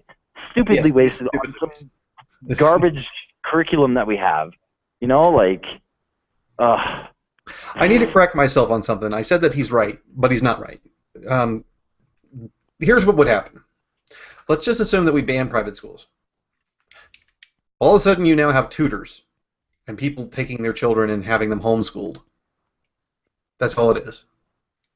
You have a school which is one teacher, one student. That's what's going to be for those people who are super rich. So you don't see that this, okay, well then we must force every child to go to a classroom. This would be on the lines of forced labor, aka slavery. I actually know some people who are pretty rich, and they've actually done just what you're saying. They homeschool, but they actually have 4 or 5 tutors. I mean, they have a music person come in and teach them music one-on-one, or one for 3 kids or whatever. They have a scientist literally take these people, these rich kids on camps and show them how to actually do like real hands-on science and that kind of thing. Which, so you're absolutely right. It's good competition. Yeah, Because they can say, look, I have access to these resources. This is why you should pay me to teach your kids this. They don't have to do that in a public school because, fuck, they get paid no matter what. Because it's fucking public. And I'm just stating the obvious. But still, it has to be said. For John Cook, you fucking idiot. I know, I keep saying it, but it's like... I'm sorry. This is now After Hours territory. But, like, this guy, I have never... Oh, shit. Have you not been listening to me, Chuck? If anybody needs the censor button, it's me. So I know, but it's like every... I'm looking at John Cook's other articles, and he's basically just a huge SJW. There's no way around it. So there's no arguing with him. But like, he doesn't understand that because it's a public school and because they get these money from these taxes that they're stealing from us, they get paid no matter what. So they don't have to wise up. They don't have to shape up. And it just makes me so mad. Here's an ugly truth about public school, an ugly truth that people are reluctant to say because it just pisses people off. The ugly truth is public school is a place for people to send their kids to so that they don't have to take care of them. Mm-hmm. Yes, indeed. And it really pisses people off when you say that because, no, I send my kids there for education, socialization, blah, blah, blah. No, it's why you're thankful every September that your kids go back to school. Mommy gets some free time.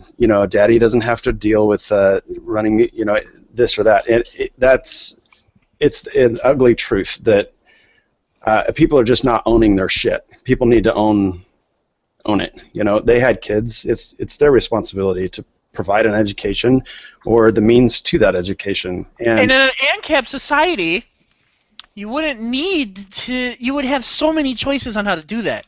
I think that's what a lot of people don't seem to realize is in an ANCAP society, you wouldn't just have traditional schools. I mean, you can have career training programs that are outside the norm.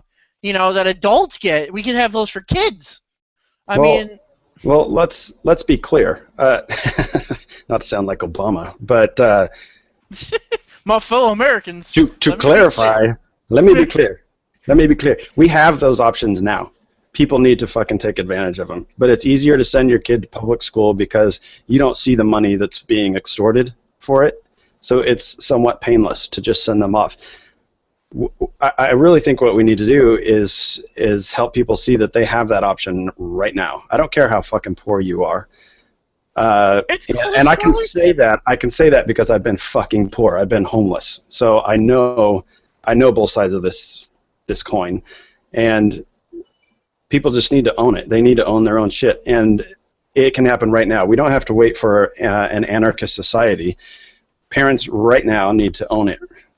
Pull your kid out of public school. I'm definitely a huge advocate. I got a couple of things that I made on Facebook. One of them being the corporate state-funded slave seasoning day camps, otherwise known as the public food system. Both are pages that I created on Facebook. You're absolutely right. People, well, anarchism could never work. Motherfucker, I'm an anarchist now. You trying to say I'm not working? I'm not a functional fucking human being in society right now? Are you saying? Are you? I feel like one. I feel like I might be one, right? So, the thing is that anarchism is here already. Motherfuckers think that there needs to be some huge movement, some paradigm shift, some great awakening. No, anarchism is here and now. Like, it is happening. Now, you can be a part of it or you cannot be a part of it. The cops are the one that needs a revolution. I mean, right? Fuck them. They'll get on board once they figure it out, if they can figure it out, if they ever stop being statists. But, you spoke of people taking responsibility for their shit, and it reminded me of a Hemingway quote that Jessica Cologne, a great friend of mine, told me, and it was from Hemingway. And Hemingway said that no animal has more liberty than the cat, but it buries the mess it makes. The cat is the best anarchist, right? It takes care of its shit. In other words, take care of your shit. Own it, as Cody would say. The best way to really understand some shit is to own it. So, Kenshi Kenji suggests that after learning basic, language and mathematics, that all kids should go to work. Well, you know what? That's a great way to take care of them. Realistically, look, we live in a society that was intentionally designed to extend the age of childhood in order to prevent competition with the crafts tradesmen. There was trade unions that got together and said, look, we don't want to have all this competition for pipe fitters coming out of, let's say, 11-year-olds, 12-year-olds who are putting together pipe in, not having to dig as big of a hole in the ground in order to lay in order to put these junctions together. The amount of competition that these young people could have provided makes their jobs significantly less valuable, and they can't charge as much for their services. So it's an artificial conflation of it's an artificial changing of what is the norm for childhood. Do I think that a person who's 12 years old is perfectly capable of making the rational decisions that an adult of, let's say, 25-year-old is capable of? Absolutely, depends on the person. And if we stopped putting these expectations on people to be idiots until 18 or 16, and even then we expect them to continue to be idiots in college where they're going to keggers and things like that, let's start actually expecting people to be able to sow their oats and grow and become, responsible adults at a significantly earlier age, and stop putting them through this fake childhood that we're creating.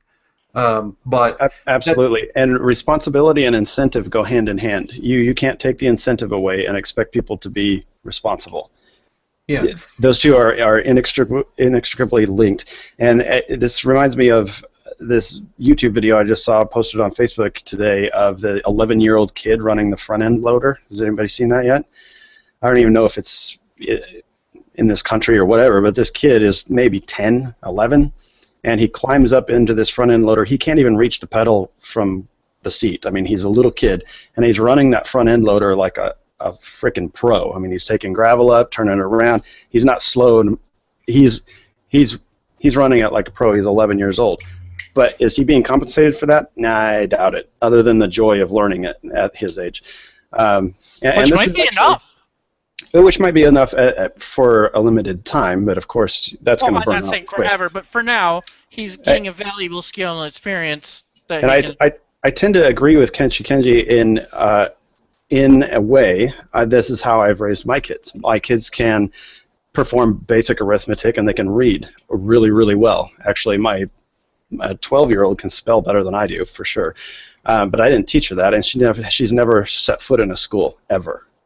Spell Limbaugh. What's that? Spell Limbaugh. Yeah. she gets paid for things that are not expected of her around the house. So, you know, room and board is basically paid by certain chores and such. She has expectations. But we recently moved from an apartment to a house. That was my decision. I'm the one that wanted a front yard. I pay her cash to mow the front yard because it's not, you know, and so she is. She's working for a living. I'm one of those kids where you couldn't pay me enough cash to work in the front yard. Well, and here's the thing, though, Chuck, is I don't make her do it. It's totally her choice. If she doesn't want to mow the fucking front yard, she doesn't. But also, she doesn't get paid. And she has discovered Amazon.com. So, so money has become important to her. And she sets her own goals. I'm going to get to $100, Dad, before I spend any more. Cool. And if she comes to me and she feels guilty about that, she's like, well, I have $85, but if I buy this one thing, then I only have to mow the lawn 4 more times before I can get to my 100. What do you think? And I said, well, it's your money. Yep. That's your goal, and it's your money. That's Anarcho-Capitalism. It's your money. Yeah, absolutely. But the incentive and responsibility cannot be severed. Then you're definitely doing a good thing because now she's learning about responsibility, which is good for any job. And a lot of parents don't really teach their children about money, which is a huge mistake. Money is one of the most critical elements of any person's understanding of the world that we live in.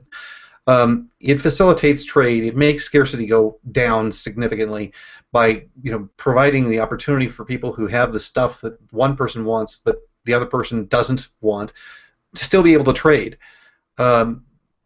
These things change people's reality so greatly that it's integral to life as we know it. And to have parents that don't teach their children about money is ridiculous. They get, when I was a teen that I went to college, I got myself, all those little credit cards that they are happy to dole off onto you when you're a college freshman. And I bumped up that credit card debt sure as shit. Got myself all sorts of cool stuff. Got myself a tea warmer, all these stupid things that I didn't need. I had no reason to really buy that stuff. How hard is it to just use the frickin' microwave that I took with me to college? Anyway, this little... Who are you? I don't even know you anymore. It's just it's a crock pot for water, for tea. Yeah. So it's anyway, handy. It's handy. I've had one. And I think another thing about what you're saying there, Robert, too, is when you teach people about money or teach kids about money, it's more than math. It's got to be way fucking more than math. You have to show them what incentive, reward, responsibility, all these things that go into it, in even the emotional impact. When my kids buy gifts for Christmas, it's coming out of their own pocket. I don't help them buy their mom a Mother's Day present. I don't help them buy each other presents. That comes out of their money that they earned. And another thing that a lot of parents don't do, which I think that you could do, which would be huge, is to basically go on a business venture with them. Say, all right, well, you're going to put together some capital, and I'm going to put together some capital, and we're going to go into a business together. And I'm going to front the money for the purchase of the food, the products that you're going to sell, and you're going to be the person who's going to be the storefront. I'm going to front the money for this or whatever, and you go into business with them, and you actually give them an opportunity to sell products, and maybe you're selling cookies, maybe you're, maybe that you just encourage them to go into business for themselves, being, a babysitter or whatever, maybe. You provide the capital for the lawnmower and the bags. Okay, well, you're going to give me a share of whatever your earnings are, and you're going to go out there and you're going to sell your services as a person who does mowing, that mows lawns. You're going to do a landscaping service. Okay, fine. I'm going to help you advertise for that. And what are you going to pay me to advertise for that? So creating all these business opportunities for your children to explore the world if they so choose. And now you don't necessarily have to force them into any particular, workplace environment. Maybe they're interested in becoming an actor. Okay, well, help them explore that. Be their manager, so to speak, and say, all right, well, here's what's going to happen. I'm going to get you connected with these people, and what do you think that's worth to you? How much do you want me to get out of what it is that you earn? And you make a negotiation with them, and then you say, all right, well, we'll renegotiate anytime that you see fit, that you want to renegotiate. Okay, that's fine. Or maybe you have it a little more close, whatever. create these opportunities for your children to become entrepreneurs. And if you have a parenting, as a norm for parents to be that kind of support system for them to become entrepreneurial and to become creative and explore their own, and I'm not saying creative as in mental exercise of coming up with things that are new and novel. I'm talking about creative as in I'm going to actually make something. Something new that did not exist before is now a result of my actions. This work that actually is producing something. Well, then, help them be creative in whatever it is that they want to do. If they want to be a writer, offer to help them get their material published, get them a blog, whatever it happens to be. Encourage these creative processes that your children have and help them become independent in their own way, whether it be work or whether it be for fun. Absolutely. And people need to quit selling kids short too. My 12-year-old has an eBay store. It took her one afternoon to set it up. Well, maybe she could charge me something to, maybe I could actually just sub-license out some of the things that I've got, so that she can sell some stuff for me, because I've got some Native American jewelry that I need to sell. So there you go. Business opportunities exist. Well, let's see here. Take a look at the conversations going on here.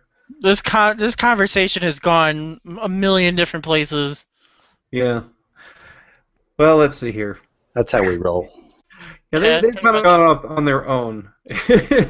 All right. Well, they're talking about the English language and algebra and. Yeah. Not everything that school teaches you is useless. Almost everything. Just about fucking everything. I mean, school really doesn't teach you anything. It programs the hell out of you. This bell goes off. You get up.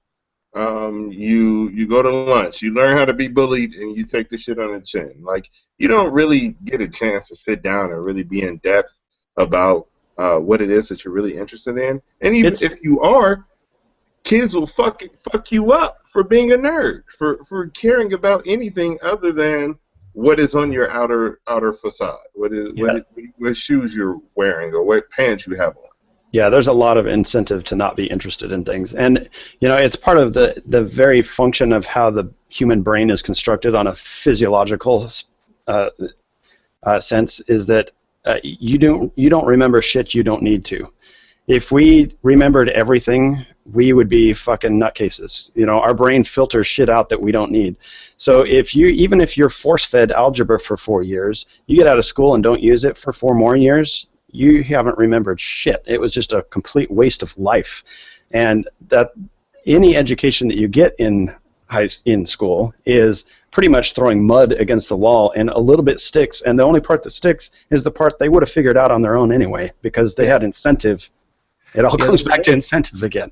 That brings me to my point that you're not looking at the opportunity cost. Whatever it is that you believe that you learned in school that was actually worth something, you guarantee me that you're not going to learn that in the real world, or actually like going off and doing things that you're interested in.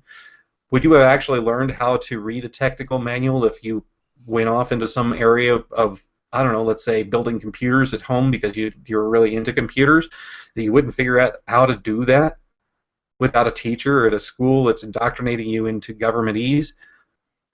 Come on.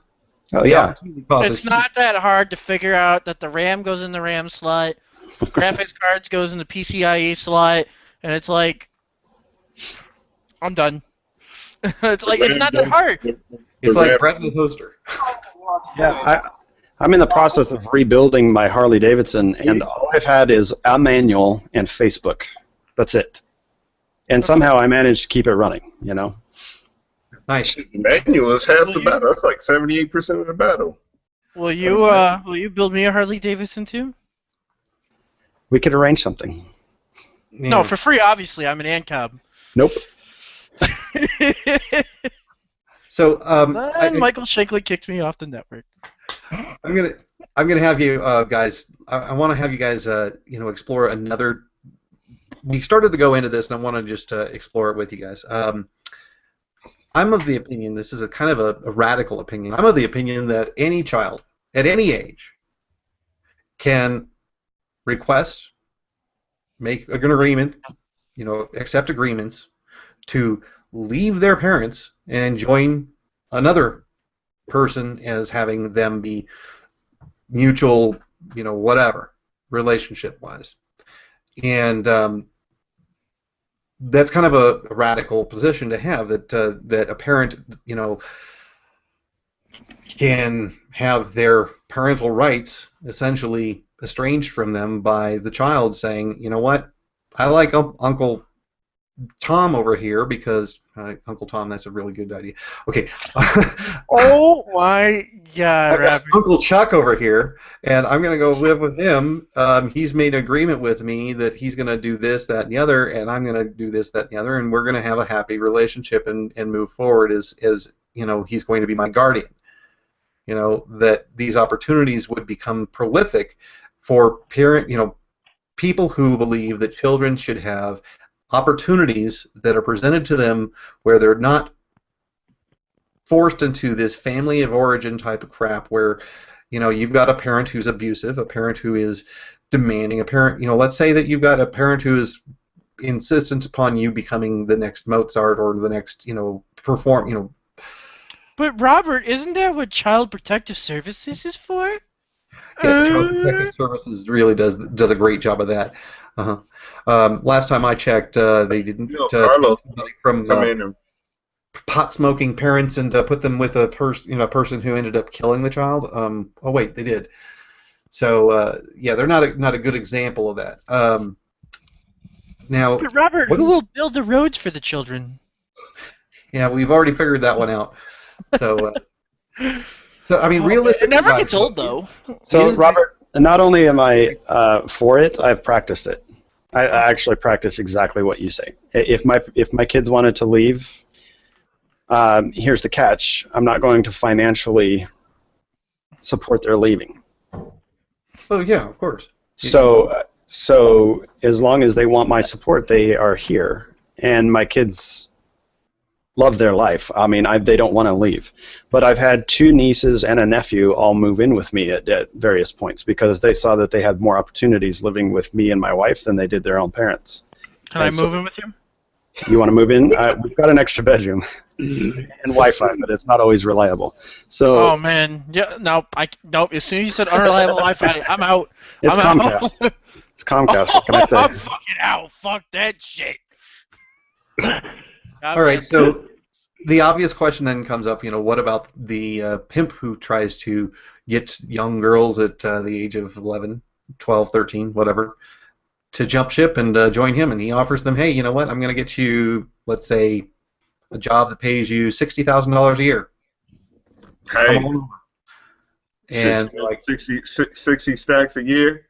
Start early out there on the stroll. If you ain't raise her right, let her get out there in the wind. Stack up some of them bread, some of them dividends. Obviously, this is going to sound like a very negative type of circumstance.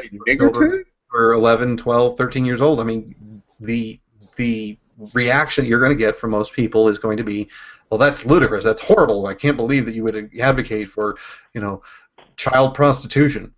No, I'm not advocating for child prostitution. No. So here's my point of view on that. Is that first of all, there's a whole lead up that goes into a decision like that.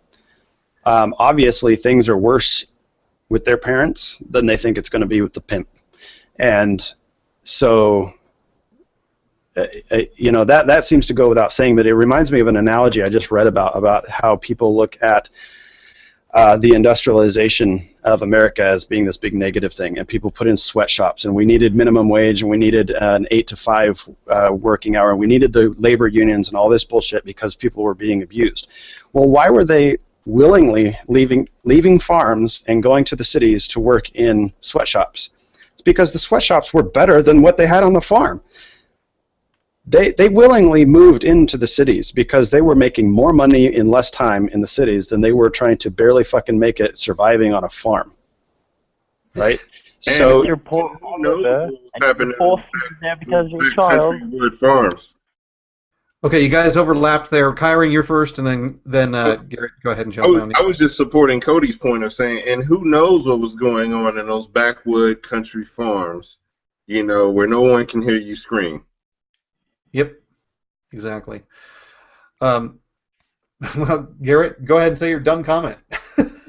I was going to say, unless you're Oliver and you were forced to be there because you're a child, but I guess that goes into the whole argument that people are, or children have the right to be self-sufficient or whatever, and not be brought into those kinds of homes or whatever you want to call them, homes for boys or whatever.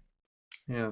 Well, if you didn't have child labor laws, then you wouldn't have those problems as well. The thing that surprises me is that, all right, yeah, children actually can make, decisions on their own, yes, but they are willing to take advice, and they take advice from their genetic parents very easily. They're very influenced. I'm gonna have to say bullshit on that. I had to learn the hard way for everything. Oh, wait, this is all dependent upon you having parents that didn't act like dicks. No, yeah, like, I don't know. That's kind of ish. Like, I was just stubborn. I just didn't like advice. I liked to be like, I'm so smart. I can do it myself. I can, and At what age? got my. That's how I learned, though. At what age? My entire life, I'm still like that. Okay, so at 4 years old, you didn't, look to your parents as role models. Role models, yes, but as far as like if there was something that I wanted to do and they said that this might be a better thing, I don't know why. I just didn't. I just thought that I was always right, and I still do sometimes. Let me ask you, Garrett, did they allow you that opportunity to fail? Not a whole lot. So Not a whole lot. That sums it up right there, because I was just talking about the incentive, consequence, responsibility. All those things, you can't separate them. You can't try to talk people into an incentive and then just shield them from all bad results from their bad decisions, and then expect them to know how to make decisions. This is another problem I have with public school. They try to shelter people from the real world until they're 18, and they poop them out into the world and say, guess what? You need to know how to make good decisions and responsibilities. Well, you've been prevented from being able to make decisions for 18 fucking years. You couldn't make a decision on your own. You were forced over and over again. That's probably when the most learning actually took place, is when my parents finally said, okay, well, you're not allowed, or we're not going to keep on preventing you from failing. You're going to have to fail a couple times in order for you to realize what success, like what makes success and what doesn't. I find that probably especially with things in like school and stuff like that. Like, it's just like, oh, well, at a point they couldn't help me with my homework anymore. They literally couldn't. They didn't know what it was about. So it's just like, well, you got to do it. Like, you know what I mean? I don't know. Yeah. Yeah. All right. Real quick, I know that Chuck, you had some things you need to take care of. So before you go, did you want to do any plugs? Watch Liberty Geek. Not the butt plug either, Chuck. By the way. God damn it. No, I'm kidding. But no, other than just watch Liberty Geek and don't ban public schools. Don't ban private schools. Ban the public schools. Don't ban the private schools. I don't really have any other plugs. So thanks for having me, Robert. Guys, keep on talking, and as always, keep watching the VVN for all your well, not all of your anarcho-capitalist needs, but most of them. Yeah. Most of them. All right, and more than you have time for. Yeah. Peace out, guys. Peace out. And just in case anybody didn't notice, we had another guest join us today. We had Kyron Pearson hop on in, and I wanted to give you a chance to comment on the first topic that we had, if you happen to be familiar with it. So I'll just recap. Thunderf00t, if you're not familiar with him, he's a fairly prominent atheist commentator, and also rants on the crazy batshit feminists who go off on idiotic things. He did a piece on Molyneux, and I don't know if you had a chance to check that out. Did you? No? Oh, you're muted. No, I didn't. Okay. All right. Well, bottom line, attacking the messenger, not attacking the message, and taking things out of context and poisoning the well. There you go. That's a summary of the Thunderf00t video. If you would like to check it out, the link is in the details on the YouTube video. Will do. I just would like to make some general commentary about atheists in general.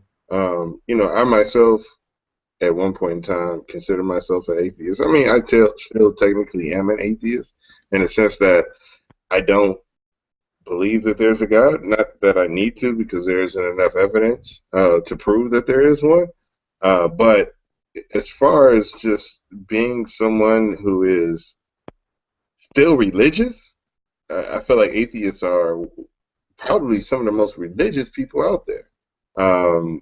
As far as them not understanding that the ritual of statism, it makes them religious, that they ritualistically, are involved with this dogmatic practice of statism, which, only shows that they have severe cognitive dissonance and they fall victim to the same logical fallacies that they often accuse theists of, which they themselves are.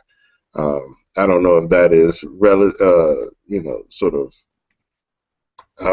to what was being discussed here, but I actually called out one of the most logical atheists out there in the name of Dusty Smith, and this motherfucker, he banned me from all this shit, and I wasn't being belligerent or using curse words. I try not to do that as I talk to people online, but just ask them logical questions. And so he completely banned me from all this shit. Absolutely. Well, there's definitely a tendency for atheists to be liberal mindset, thinking that now that we don't have God to take care of people's need to provide for the the disenfranchised, we've got to have some other thing do it, which is another God. It's just called government. It's a tendency that is really it's a huge tendency, and we have to fight against it. There's been a lot of work done on this, and I think that we could really make a lot of headway there. I think that we can get a lot of converts if we can just simply start engaging them in a respectful but logical and consistent way. The unfortunate thing is that it's a hit and miss type of scenario. You got to put a lot of seed into the ground before you're going to get one to sprout. It's not exactly the most fertile ground, but it's certainly more fertile than you're going to find, let's say, in the DNC. Well, yeah, the DNC is a no hope. I mean, I would definitely go to the Republicans and try to find those neocons. I think neocon white dudes are the easiest people to make into anarcho-capitalists. It's it's just so easy. It's like catching a mouse in a mousetrap with peanut butter. It's going to happen automatically. Yeah, we did actually go into a little bit of the what methods that you consider to be most effective in persuasion when it comes to actually convincing people to switch over.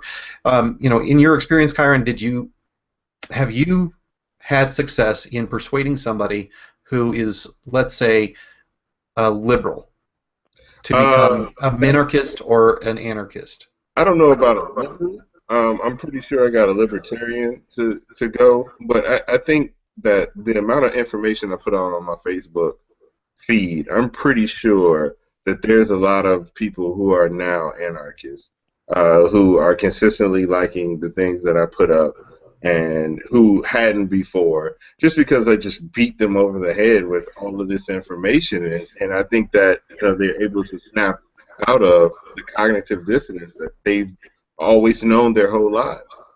So I think that is where I've been the most effective. As far as having conversations is concerned, I mean, I've bombed out, and I'm bombed out and depleted. I'm like Afghanistan as far as having actual conversations. I mean, people just cling on to their illogic, even if you point out to them that they're being illogical, like you with the ANCOMs, Robert, conversations that you've had, where you just get them to admit the most craziest shit. And I say most craziest as grammatically correct because it is the most craziest shit ever, and they admit to it. And it's just like, you didn't hear what you just said?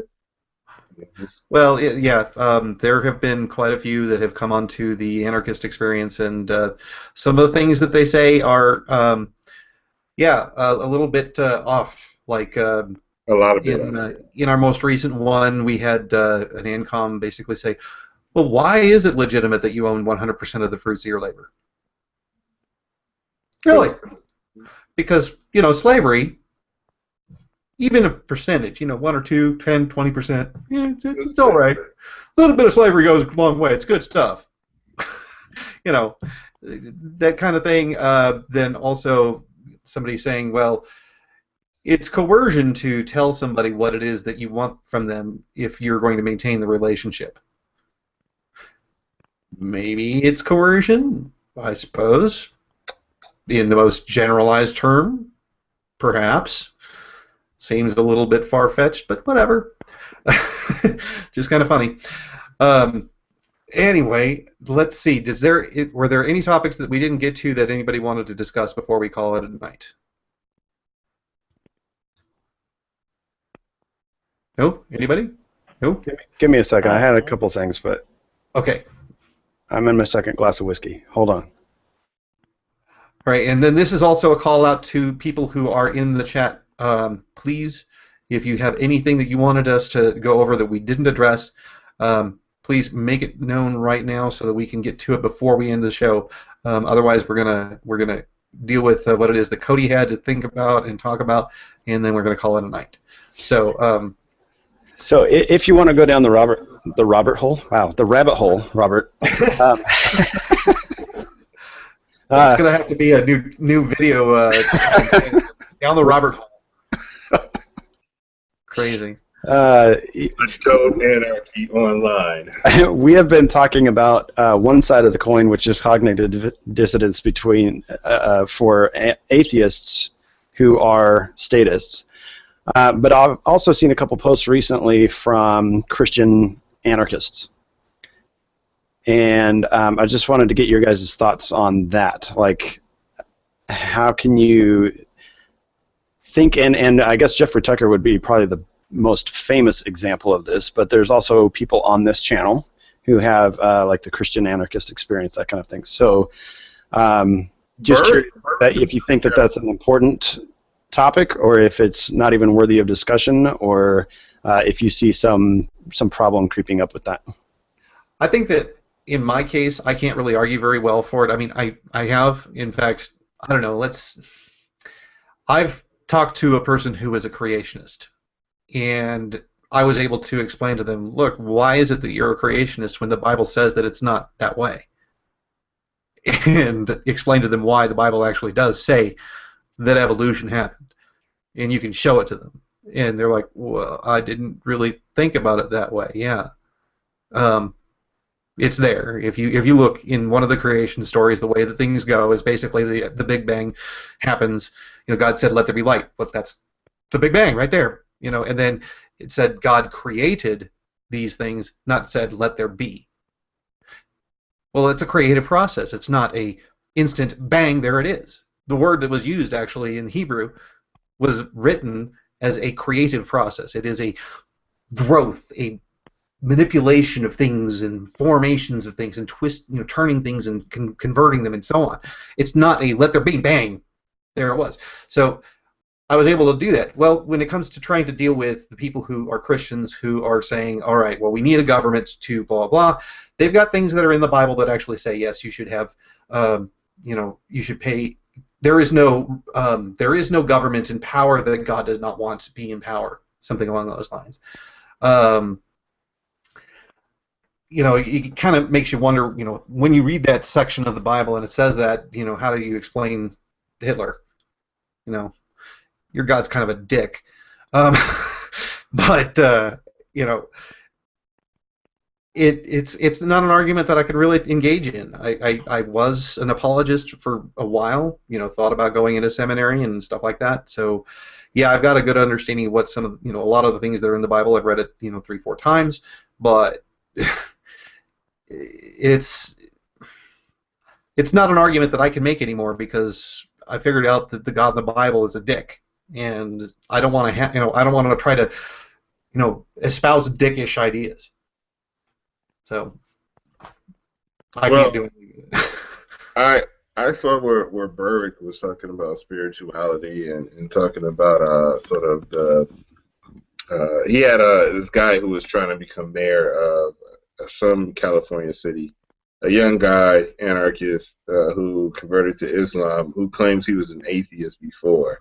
I really don't think that you go from being atheist to being religious again. I think that is like an anarchist going back to being a statist. I mean, anarcho-capitalist, I just don't see it happening. But, anything's possible, I guess. But the whole point of religion is you're absolutely right. Like, there's a cognitive dissonance there of the fact that anarchists are against the initiation of force, and deities initiate force against people, right? And they kill innocents all the time. I mean, the God in the Bible has probably killed more people than the devil in the Bible by a landslide, and yet somehow he's the good guy, he's the hero.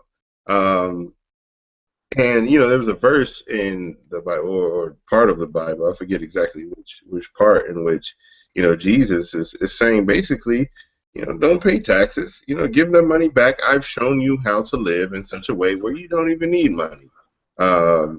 And some people will say, oh well, Jesus is saying go ahead, pay your taxes, and that's not how I interpret it. And the fact that there's even room for that interpretation makes it somewhat a really hard thing to follow, let alone from all the fact that, like you said, the God in the Bible is a dick. Like he was just killing people and just like he killed kids. Like yeah, and I love this one. All right, tell you what I wanted you to do. I want you to take your kid. I want you to take your kid, go to the top of the mountain here. Then I want you to kill him. No, just kidding. Just kidding. Just wanted to see if you'd do it. Okay. That's probably the worst one. It just drives me. I can't stand that one. Or Job. Yeah, Satan, why don't you go ahead and fuck with this guy, make his life, give him boils, do whatever the hell you want. That's fine. I like the whole argument that Jesus was an anarchist kind of thing. It's just kind of silly. It's just like, why? Like, you can. I don't think that it's worthy of like arguing about with people, like debating with people about religion. If they're an anarchist, they understand certain things. But as long as you don't let your religion, well, hold on. Obviously, your religion is going to affect how you live your life. But as long as people understand that is your viewpoint, and when they're interacting with you, and they can understand like where you're coming from and things like that, as far as like how your religion portrays certain situations, like how you should act in certain situations, I see nothing wrong with it. If somebody's an anarchist and a religious person, it's a social issue that I may not agree with, but as far as like a political issue, it's not really one, I don't think. Well, there's a lot of stuff in there about follow the rules of the rulership that's in charge because God put them in charge. There's also something where I think it was that if there is one of you who refuses to put to contribute your monies to the collective, so to speak, that they should be stoned or killed or something like that. yeah, Jesus was really kind of a dick when it came to that too. He advocated actually, outright violence against people who did not become part of the commune. So yeah, I would say that Jesus was probably an anarcho-communist, really, just for the non-violent overthrow of the government. If I had to make a guess, that's just. Mm-hmm. I mean, I remember there was one thing about how how he bows to no like mortal gods because there is no such thing or whatever, right? Like he treats them like humans, I guess, or them all like equals under God, I guess. yeah. I don't know. Yeah, He's the I king don't of kings know. and so on. Yeah. My All right. my Catholic background is showing. I'm going to move us on to another topic that was brought up in the questions here. What do you think of mutualism? Anarcho-mutualism was a question that was asked. Let me see who was that asked it. Let's see. Let's see. What do you think of mutualism? In all seriousness, though, I'd be interested to hear what you folks think about mutualism. This is from NCAP Tundra. Mutualism has a specific thing about being against loans, investment, rent, because there's no more labor being provided by the person who contributed the initial funds or property. The way I look at it is this. Imagine that you had an agreement with somebody that you both are going to go into business together. You're going to put forth labor to have whatever it is you guys produce. You're going to share in the profits. But ahead of time, you're going to put in 90,000 hours of labor before they put in one. You finish your 90,000 hours of labor, you got it all done. You haven't sold a thing, and you've put in all 90,000 hours of labor ahead of time. And then they put in 1 hour of labor, and they're supposed to get 100% of the profits. That's what mutualism is saying. Because those things that you have, the properties that you have, the finances, the money that you are putting forth into it is an equivalence. It is a proxy for those labor hours that you used to produce it. Okay? You had to do some work at some point in time, whether it's you or your parents or somebody did the labor that was necessary to create this money from nothingness. Okay? Unless they received it from government, obviously, we can say that doesn't count. We're going to say that giving away money from government is bullshit. We all agree. All right? So let's say that you actually are created wealth from nothingness. You went out into the forest, you chopped down some trees, you created a ranch or a farm, and you started working this farm and you started selling the stuff that you're creating from nothingness. You've sold all this and you've accumulated wealth, money. You've got all this financial wealth. All those hours are represented by proxy in this wealth. And if you take all those hours and you throw it into a business, buying a piece of property, buying the building, buying all the commodities that you're going to be selling, whatever it is that you put all that investment into, you've put up front those 90,000 hours, and you've risked it all in the hopes that it's going to sell. And the other person thinks they get 100% on the 1 hour that they put in. That's bullshit. They've got to... Maybe you could come up with an arrangement that, all right, once they've reached 90,000 hours, they get 50-50 with you.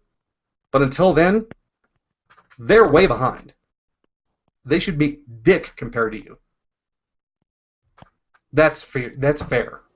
Okay, so that's my mutualism. 90,000 hours. Would you be dead after that? Like, look, if you understand what I'm saying. I mean, 90,000 hours. What are you after 90,000 hours? It's a okay. How many hours are there? Actually, you can make the mastery thing of 10,000 hours. You can achieve in 5 years. So if 90,000 hours, then you can extrapolate that out. It'd be about what, 40 years, 45 years? 45 years. Okay, so you spent 45 years accumulating wealth. Fuck. All right, and that's only a 40-hour work week. How many people work 80 hours? So now you're down to what, 22 and a half? Okay, and then maybe you're actually really efficient at the work that you do. And the work that you're going to be putting it into, you know, regardless, let's say whatever the number of hours it is, 45,000 hours, 40 hours, 40,000 hours, 20,000 hours, doesn't matter. You've already put in this huge amount of hours in labor towards whatever it is, the venture that you're going to do. Whether it be buying a building and creating rooms in a apartment complex, all of those hours were worked by you that it took to get in there. And again, we're getting into the labor theory of value. Okay, work for work's sake is not worth anything. It's whether somebody else is willing to give you money for it that makes something worth something. Yeah, there's another aspect to that ownership too. In the case of a rental, not only did you work for the hours to buy that rental, but it's always going to be depreciating. People think land always appreciates, but the house that's on it is going to be a pile of rubble if you do not care for it. Over a 50-year span, that house will be nothing. So unless that renter is going to completely take on all responsibility, what do they expect to just move in and then because they're taking care of it and now it's theirs? I mean, that doesn't make sense either. So yeah, I guess, not only do they have the upfront expense, yeah. but yeah. ANCAP Tundra clarifies. He says, "All right, I think this is slight misrepresentation. Most mutualists I've spoken to have do not advocate workers taking over firms away from capitalists, but rather worker-owned firms." Yeah, great. You know, it's a lovely concept, but the thing that's really interesting about the way that people make investments of their time and money is that they have a risk-reward relationship with it. The idea that you're going to jump into a new venture and risk all the money that you've saved up as an individual is a certain breed of person. There's only a certain level, amount of people who are out there that are willing to take on that kind of risk. And then when you add in the fact that you've got other people who are going to do the same thing, any number of which may fall down on the job, may be completely inept, may screw up the company in some way or fashion or another, and you believe that this will actually compete in the market, go for it. More power to you. We'd love to see it happen. There are plenty of companies that are out there that are worker-owned, and they do well, but not on the level that you would see in all likelihood from a capitalist venture, because you're going to have a ton of capitalist ventures that are going to go out, and many of them are going to fail, but the ones that succeed are really managed well. They do their job really well. So anyway, Garrett, I wanted to get, what do you think about anarcho-mutualism, the idea that the more prosperous or the better companies are going to be worker-owned? I think that is totally kind of there's definitely a profit incentive for people who anybody who owns a business, right? Anybody who owns a business is going to have some kind of incentive to make profit for what they're doing. They have to have a reason for it, right? And whether it's going to be best owned or best done by people who own the factors of production, or whether it's best done by a collection of those people, because the people that are owning the business, they'd have to own what's going into it, right? And that's not exactly the case a lot of the time. They'd have to collect their money together. But you look at things like Hutterites and things like that. They in a way they all own the means of production, right? And they're really rich. They are. They have a lot of money. I don't know. What do you? What's your question about it? Is Do you it think that they would better, or capitalists run businesses that have a hierarchy where the person is like, I'm going to start a business and we're going to go and make widgets, and this is the way I want to do it. And if you're on board with it, then you take a job, and if you're not, then don't. Well, yeah, of course. Like whoever runs it, or whoever wants to make the business, as long as it's voluntary. But who's going to make more profit? Yeah, which one do you think is going to be more successful?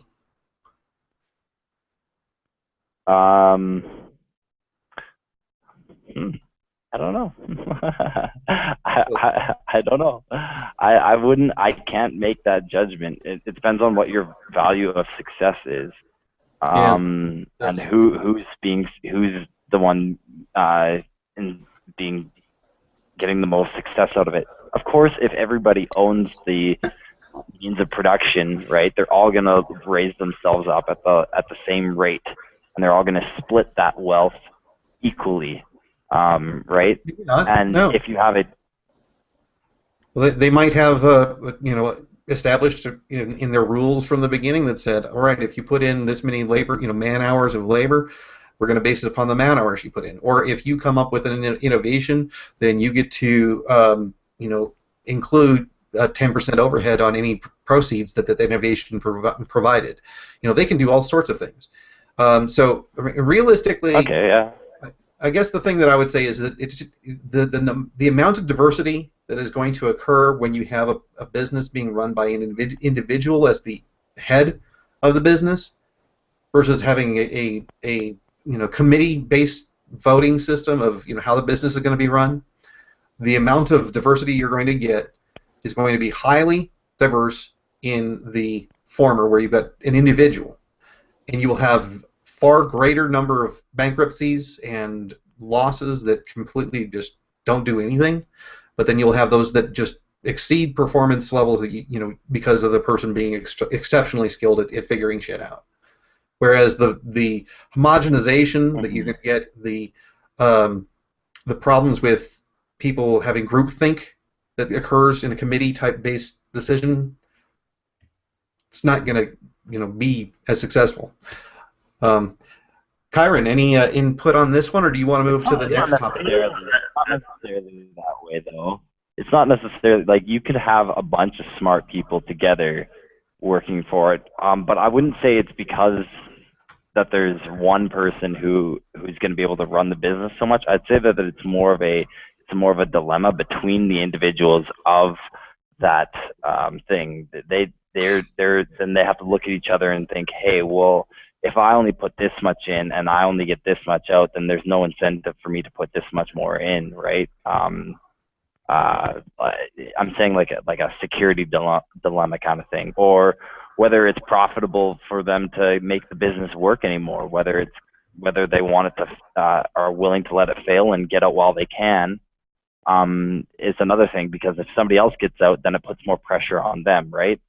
So I think that would be your strongest argument, would be that in a public good scenario like that, you have this security dilemma where you're not sure what the other people are doing. But if you have a situation where you can trust other people, which is why family-run businesses are really successful usually, is because families are built on that kind of trust. So, yeah, I don't know. There's also a little more threat that goes into a family-owned business. So I wanted to get Kyron's opinion on this. I just did some reading on mutualism just now because I didn't know exactly what it was. One of the things that kind of freaks me out is that it's based on sort of the centralized loaning agency type situation in which there's this central loaning body that loans out money with interest to say these cooperatives as a means to generate income. Centralized currencies is like what we're suffering under now. I'm echoing. I don't know if anybody else can hear the echo. No, you're good. Maybe it's just mine. Maybe I just have it too loud. But anyway, there's not going to be any competition in currencies. There's just going to be one centralized bank, essentially, giving out money to all of these other entities. What also is a bit concerning with anarcho mutualism is the fact that there isn't there's no private property, no private ownership, right? Everything is on a condition of, I guess, some entity that can decide whether or not you have too much land or whether or not you're in possession or using the things and the conditions that have been set forth properly.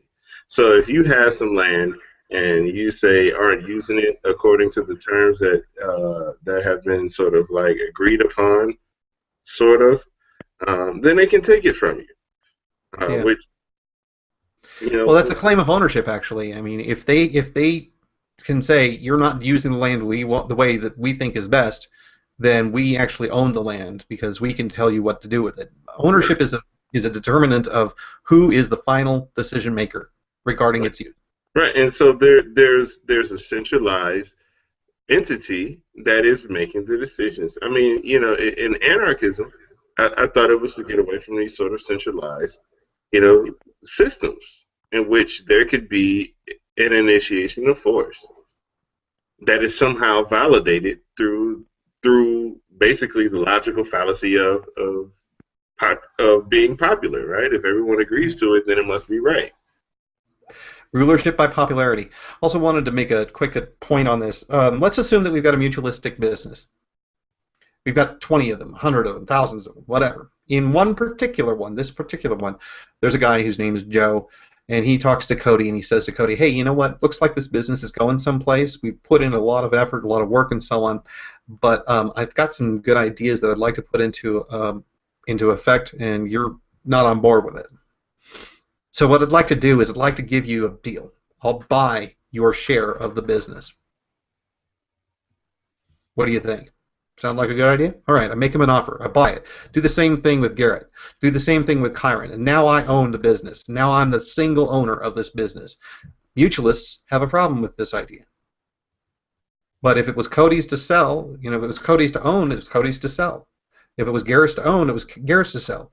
Even if I've got 5,000 frickin' employees, I can make offers to every single one of them, and as long as they're willing to sell it to me, whatever share it is that they have of that, I'm now a capitalist, and you guys have a problem with that. Don't people actually own anything in your world?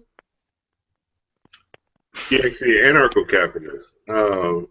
But you know, here's the thing: is that in a world in which anarchism rules and all these different sects of anarchism exist, ultimately, I think that the brand of anarchism that would end up prevailing is anarcho-capitalism. And I think that most people would be like, well, of course it would, because capitalists do this and they do that. Well, again, there's a fucking prefix on the capitalism that we're talking about, and it's anarchism, which means that there is no initiation of force. So no matter how, you know, a lot of the fucking anarcho whatever that aren't anarcho-capitalists try to spin it, the point is that we're still anarchists, right? We're not for the initiation of force. And I think somehow they think that we have this perverted sense that people are going to initiate force because, you know, we're using resources. It's like, of course we're fucking using resources. There's a whole universe out there that we cannot survive in. We live on, and it's trying to kill us. Like, there's shit flying around. There's huge rocks. There's, you know, planets and asteroids and shit just whirling around at 70,000 miles an hour or kilometers an hour. And we're just in the middle of this fucking marble gallery shootout that's happening, this cosmic marble shootout. And you motherfuckers are sad because I'm catching fish out the ocean, and you think I'm catching too many? Get the fuck out of here. All right, Cody, you wanted to have input. Yeah, with your example of the co-op business, there's one thing that we can't ignore when we're looking at scenarios like that, and that is human nature. We can't just reduce people to easy math. Maybe we can reduce people to math, but it's not in our comprehension right now. And the fact is when you add two people together to make a decision, you do not have twice the deciding power. You have half the deciding power. You've diluted that decision-making process. You have not added to it. Now, it's one thing for us to have a conversation, learn from each other, etc. But in a position of business, somebody has to make decisions. And if it's always a group think, then you're basically taking away one of the fundamental reasons why we are prosperous, and that is the division of labor. It's also the division of minds. If one person is the head of this department, but he doesn't have the authority to make the decisions because it's a groupthink scenario, well, you may be taking advantage of his skills as a laborer, but you're taking away all responsibility for him to make a decision on that. And that is true with the business as a whole. If the buck doesn't stop somewhere on one person, then nobody has responsibility. So, or another way to think of it is everyone has responsibility. Everyone has 100% responsibility, but they only get a fraction of the incentives for that responsibility. And so it's always going to be a blame game. Well, I put 40 hours in. Well, so did I. Well, I should get as much as you. Yeah, but you played Flappy Birds every 10 minutes. You know, I saw you. And so there's there's always going to be a sense of I did more than the next guy over. And I want more reward. And there's all sorts of human nature that comes into play in this, diluting the decision, abstaining from responsibility. It just goes on and on and on, and this list of human nature. You take the individual out, and you basically destroyed that business. I mean, let's just say, for the sake of argument, that we elect a manager every so often, every quarter. All right, well, this manager is going to do X, Y, or Z. What's his incentive to be, exacting in his approach? Why so not every quarter, so in that approach, you're risking the business every quarter by putting in somebody who is less competent than the manager before him. Or every potentially time. less. Potentially less. Potentially. Maybe he's better, maybe he's less, but every quarter that business is You get one person who is a fucking amazing manager, and you fucking keep him there until he does not perform, right? And that's what real business is. That's what ownership is. That guy owns that fucking business. The guy who's running it, in a sense, or at least he has to be incentivized as if he does. Right. You know what? One of the things that ANCOMs and mutualists and a lot of different people have problem with is this idea of wage labor, salaries and hourly wages. I have a problem with it too. I think it's horrible. I think it's absolutely ridiculous. The idea that somebody is going to be paid the same amount for 40 hours of work versus somebody else who's going to be paid 40 hours of work, and if one of them can produce 500 units of the product and the other person produces 420 units of the same product because he's getting stoned and he likes 420. Why? Doesn't make any freaking sense. It's dumb. It's a bad business model, but it makes it easy on your accountants. With just a little bit of improvement in your abilities to track productivity, this inefficiency could be eliminated, and actually you would have people being paid for what it is that they do, the labor, that their productivity, and that's what really counts. And that's actually what everyone, at least as far as I thought that I understood, anarchists wanted, was that you own the fruits of your labor, the things that you actually produce, and you can sell them ahead of time. You don't actually have to produce them. You can say, go to somebody and say, hey, you know what? I would like to receive $100 for every unit that I produce of this particular product. Guy says, you know what? You got a deal. Here's $300 up front for the first 3 that you're going to make. Takes you 5 hours to make the first one. Takes you 5 hours to make the second one. Takes you 5 hours to make the third one. All right, great. Now you start to get more efficient. You've got an instant raise. This hourly wage thing is crap. It's very inefficient, but you know what? Fine. You could still do it it's just dumb. But the idea that you shouldn't You're incentivizing, by paying by the hour, you're incentivizing to do as little work as possible for the time that you put in. That's what hourly wages incentivize. Yeah. You always have to look at the incentive. The incentive is everything. If you are paid based on the profit that you make for that business, or the units sold or units produced or whatever, like you said, the business owner needs to set up his business and structure in such a way that people are paid to do what he wants to get done, that they're incentivized to do what he wants to get done. Mm-hmm. And make sure that he's not accidentally providing an incentive that is the opposite of what he wants to get done. Yep. I thought of this a lot when I was working at Walmart. I was unloading trucks all day. And, at the beginning of the shift or whatever, right? So that took up, the bulk of the day. And I just thought, what if we got paid for every box that you handled and you got to its proper position, right? You got whatever, 10 cents or whatever per box, I'd be busting my ass. I'd want to get in and out as quick as I can, just doing my job, making sure I get it all done as quick as possible. I don't know, but at the same time, that could create a area or a problematic area where people could just be working too fast and not paying attention to the details, where they're throwing boxes and breaking them and things like that. But then you could have a thing where, hey, you break this many boxes and you're fired. You pay for anything you break. Yeah, you pay for anything you break. There you go. It's negative productivity. And you pay retail. You pay full retail price for anything that you break. Yeah.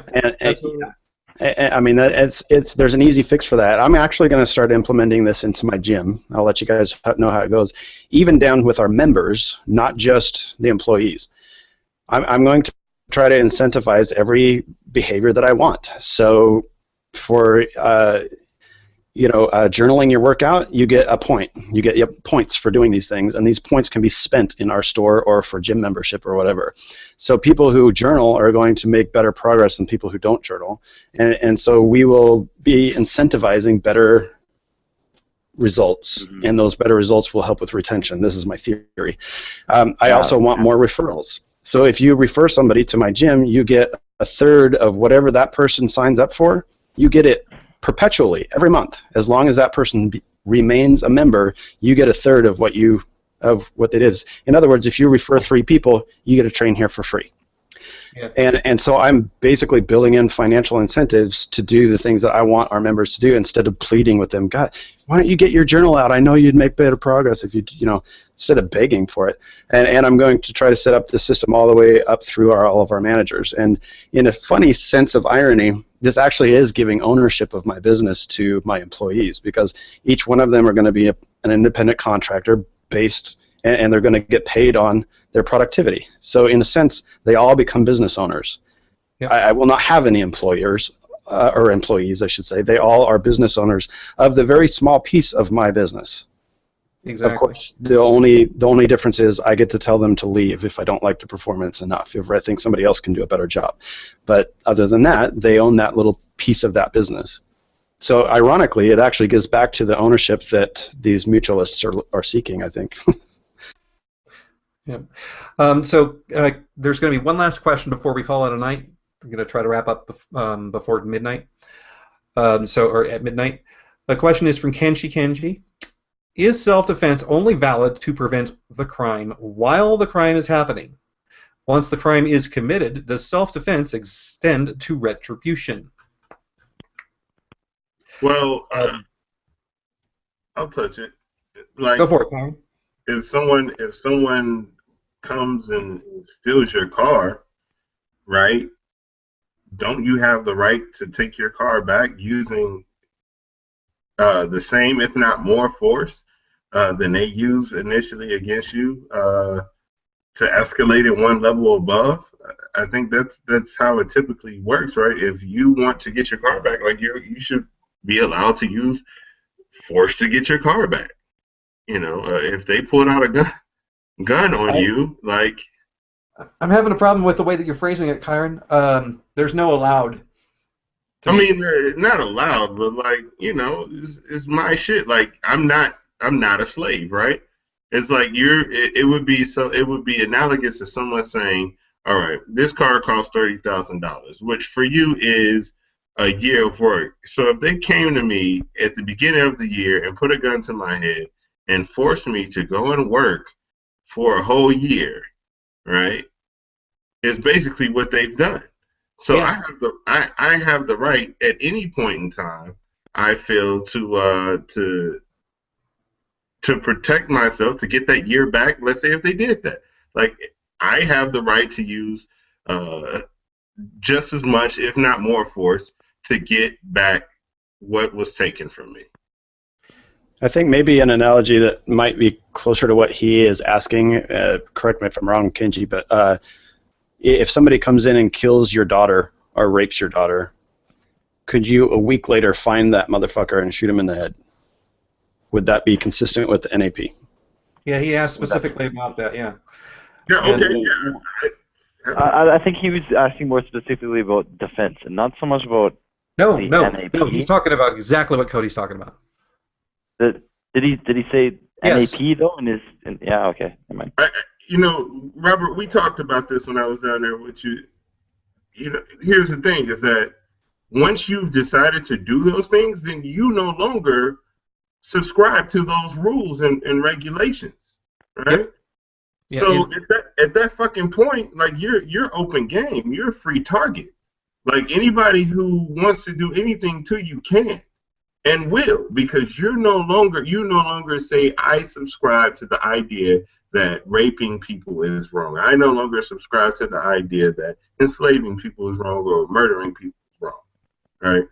Yeah. So at that point, you're finito if somebody wants to, and nothing will happen to them because you already set the ground rules. Yeah, here's the thing that it's a perspective that I have that's different than a lot of people from the anarcho-capitalist perspective. It's certainly a little bit more visceral than a lot of people are comfortable with. But I'll be as blunt as possible. If a person goes over and let's say rapes someone, okay, so this person rapes another person. They have indicated by that action that they do not accept self-ownership, that anyone may go to anyone else's body and do something with that body that they decide to do, and there is no expectation to have that not occur. This is a legitimate thing for somebody to do. Without consent. They've implicitly consented to have anybody else on the planet, not on the planet, just in the universe, any other sentient life form, can come to them, take their body, and do what they want to it, regardless of their wishes, until they get retroactive consent or absolution from the people that they harmed in that way. Okay? So, they've got two choices. They can find a way of defending themselves from all the people who are going to come over there and test out their new medical science procedures that they want to explore, their new drugs that they'd like to see if they work, their torture tactics that they would like to test, their Ebola vaccine. They want to see what their tattoo looks like on real human skin, whatever it is that they happen to be interested in doing to your ass, because you just said to everyone in the universe, you're welcome to do whatever you want with me because I've created a principle that is established for me that you can do whatever, somebody else can do something to somebody, somebody can do something to somebody else without their permission. This is my principle. I've acknowledged it. All right, now here's the fundamental underlying principle. All right, that's fine. That's consistent. This probably is not going to be something very pleasing to this person. So as soon as this has happened, they're going to need to contact the person who they raped through whatever means that the person who is raped accepts. They might say, I'm not going to listen to anything you want to say. They may have some sort of arbitration that's going to happen there. And at this point, the person who is raped is going to receive some sort of attempt at restitution. It's going to say to them, look, I want you to give me absolution. I want you to give me retroactive consent to our situation and make it a trade instead of a violation. And in order for me to do that, what do you want from me? And they say, well, I want you to be incarcerated for 50 years in a treatment facility that you pay for. And I want you to pay for my children's education for the next, for blah, blah, blah. And the guy signs an agreement and makes an exception and goes along with it. This goes back and forth between them. They might say, I don't agree, I agree, I don't agree, whatever. And there becomes a price that is determined based upon the person who is selling the absolution and the person who is buying the absolution. And the person who's buying the absolution has a very high demand for absolution because if he doesn't get it, he's going to have to pay for his own protection. And that's a very expensive prospect. The idea of having him self-confined to a hotel, aka a prison, to avoid having other people come in and do stuff to his body. Okay? So he can get away by isolating himself, ostracizing himself in a prison, essentially, or he can get absolution. So Kenshi asks, is this an addendum to the NAP? Is this like an exception to the NAP? And Cody, when I said that the NAP is actually an explanation as to when it is legitimate to use violence, was that something that you accepted? Yeah, absolutely. I absolutely agree with you. NAP is not a physical law that we cannot break. What it does is it gives us a guideline for the price. For the price that you're willing to pay for whatever action that you take, basically. Right. If somebody rapes, they've given implicit consent to have their body used in a fashion that the other person decides. Can this actually cause somebody to expire? Potentially. So yeah, you could potentially. I'm going to use your body as a test for my knife to see how well it cuts through flesh, my sword to see how well it cuts through spinal column, spinal cord. Sure. Yeah, you might kill the person. So what? This is not going to happen. It creates a marketplace of demand and supply.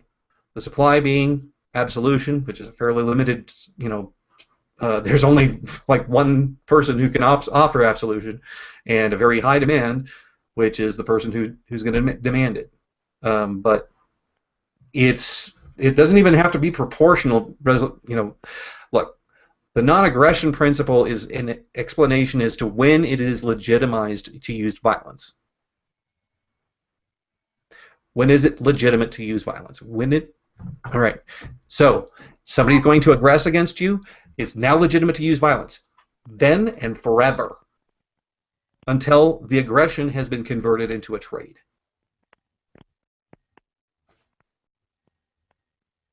It's the same. It's not changing. It's not two separate things. It's the same thing. Yeah, no, I agree with that. And I like the way you put it that the non-aggression principle isn't sort of a guideline for behavior, but for anything other than when it is appropriate to use violence or how to engage with others, as you said, in the use of violence, right? If you do, then it becomes a contract. It is a contract, right? In a sense, right? For me, that is what led me to anarchism is the fact that I had to figure out when it is appropriate to use violence, because I grew up understanding that if you're someone my size, then I don't even have to be armed and someone can shoot me because I'm that much of a threat. I'm that big, and so I had to learn when it would be okay to use my physicality, my bigness, in order to be able to protect and defend myself. And that's how I got to anarchism. That's how I got to the non-aggression principle. And so, yeah, I absolutely think that that's pretty fucking brilliant as far as the explanation is concerned for the NAP. Yeah. Before Garrett, I want to get your input on this. ANCAP Tundra wants to clarify or ask. It says a little argument ad absurdum. All right, advocating taxation is advocating the initiation of force. So you're saying that it's okay to rape statists to openly advocate the initiation of force? No. What I'm saying is that it's okay to advocate for a group to get together, and once you've achieved a plurality, to go ahead and take everything that they own. No, it's ludicrous to suggest that when you're dealing with a statist situation where you've already got an established environment where voting is ingrained into the norm, everyone is functioning in a dysfunctional world. We have to deal with it in the hypothetical world of anarcho-capitalism. So if you're assuming that we live in an anarcho-capitalist society where people understand that the initiation of force is something that if you do, somebody else can respond by defending themselves with violence. And if you succeed and they don't stop you, that you've given license to every single person around the planet to come and do the same thing to you that you've done to them, to that other person. unless you get, unless you've been able to make it so that it was a voluntary exchange. You've got two different paradigms. So yes, let's say that we live in an anarcho-capitalist world. A group of people get together and they say, we'd like to establish a gang. We'll go ahead and fund this gang. And we're going to fund this gang to go around and take money from all the other people who have businesses in this neighborhood to threaten them if they don't give them money. Do I think that it's okay to go ahead and kill these people or at least steal their stuff? Yeah, absolutely. Another way to express that too is living in the world that we live in now under the rules that we have to abide by, is that I feel like I should be able to not pay taxes at all, and when the blue coats come knocking or don't come knocking because they bust through my door at 3 o'clock in the morning, then the NAP would suggest that I'm perfectly legitimized in shooting that cop in the head for breaking into my house. And so in that case, yeah, there is legitimate defense against what you're talking about in as far as taxation, but that doesn't mean I need to go on a rampage killing every voter that's out there, because that wasn't necessarily their intention for that cop to break down my door. They simply don't know that is the end result. And realistically, right, and intention doesn't matter. And then to follow that up, we live in a world where you're not going to get away with that anyway. You're going to end up dead or in prison for the rest of your life. So even though that would be within the parameters of the NAP for me to defend my home, I'm most likely not going to when it comes to cops, because I know it's a no-win situation for me. So then there's some pragmatism in living in the world that we live in now. Yeah. So Garrett, what do you think about my rather, some would say violent, perspective on the consistency rule that you've established if you commit a crime?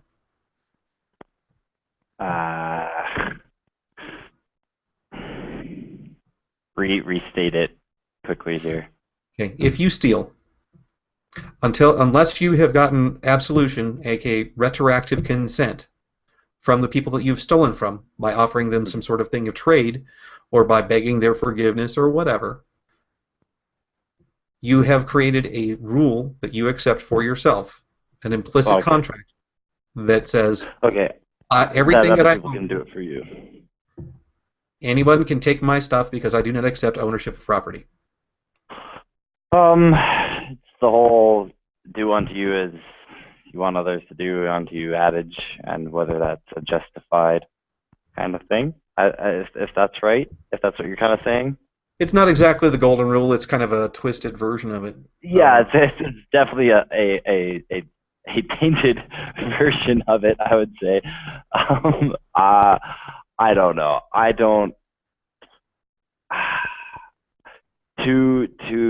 To have that be expected upon yourself is probably accurate. That people would see that. Would I do that to other people based on that? No. Oh yeah, probably not. I would imagine a very small percentage of the society would be essentially locusts looking for the criminals who had done things that they could take advantage of. Well, yeah, but and like even that, like, yeah, I think that it's to be like if you have that happen to you, and because people know that you've done that to other people, it's just kind of like, well, too bad kind of situation. You could have probably seen that one coming. I think that it's fair in the sense that, yeah, you should expect that. You should expect people to do that to you. Not that everyone will, but people, if they don't care about you, if they have no reason to care about you and see that you're a good person for other reasons, and they've never noticed the good things that you've done and they've only seen the bad things that you've done, then they expect those people to do bad things to you. Quote unquote bad things to you, right? So. All right. So I think that at this point, Garrett, you've kind of put a button on it there. I think that we've got a clear understanding that if you did it to somebody else, you can't expect to have a lot of sympathy from anybody if somebody else does it to you. That's a good point. All right. Well, I think that we're going to wrap the show up. I do want to thank everybody for participating in the comments area, and of course our guests. Kyron, I'm sorry that we weren't able to get you in earlier, but certainly glad that you were able to join us even if late. And Cody, definitely pleasure having you on. Garrett, as always, pleasure to have you on. And thank you all for watching Voluntary Virtues. My name is Robert Kruger. I'm your guest host. Michael Shanklin is currently dealing with White Cloud Security. If you'd like to check out his work, please go to his website at voluntaryvirtues.com, or if you'd like to check him out on Facebook, you can pull up Statism is Slavery and take a look there as well. Thanks again. Take care.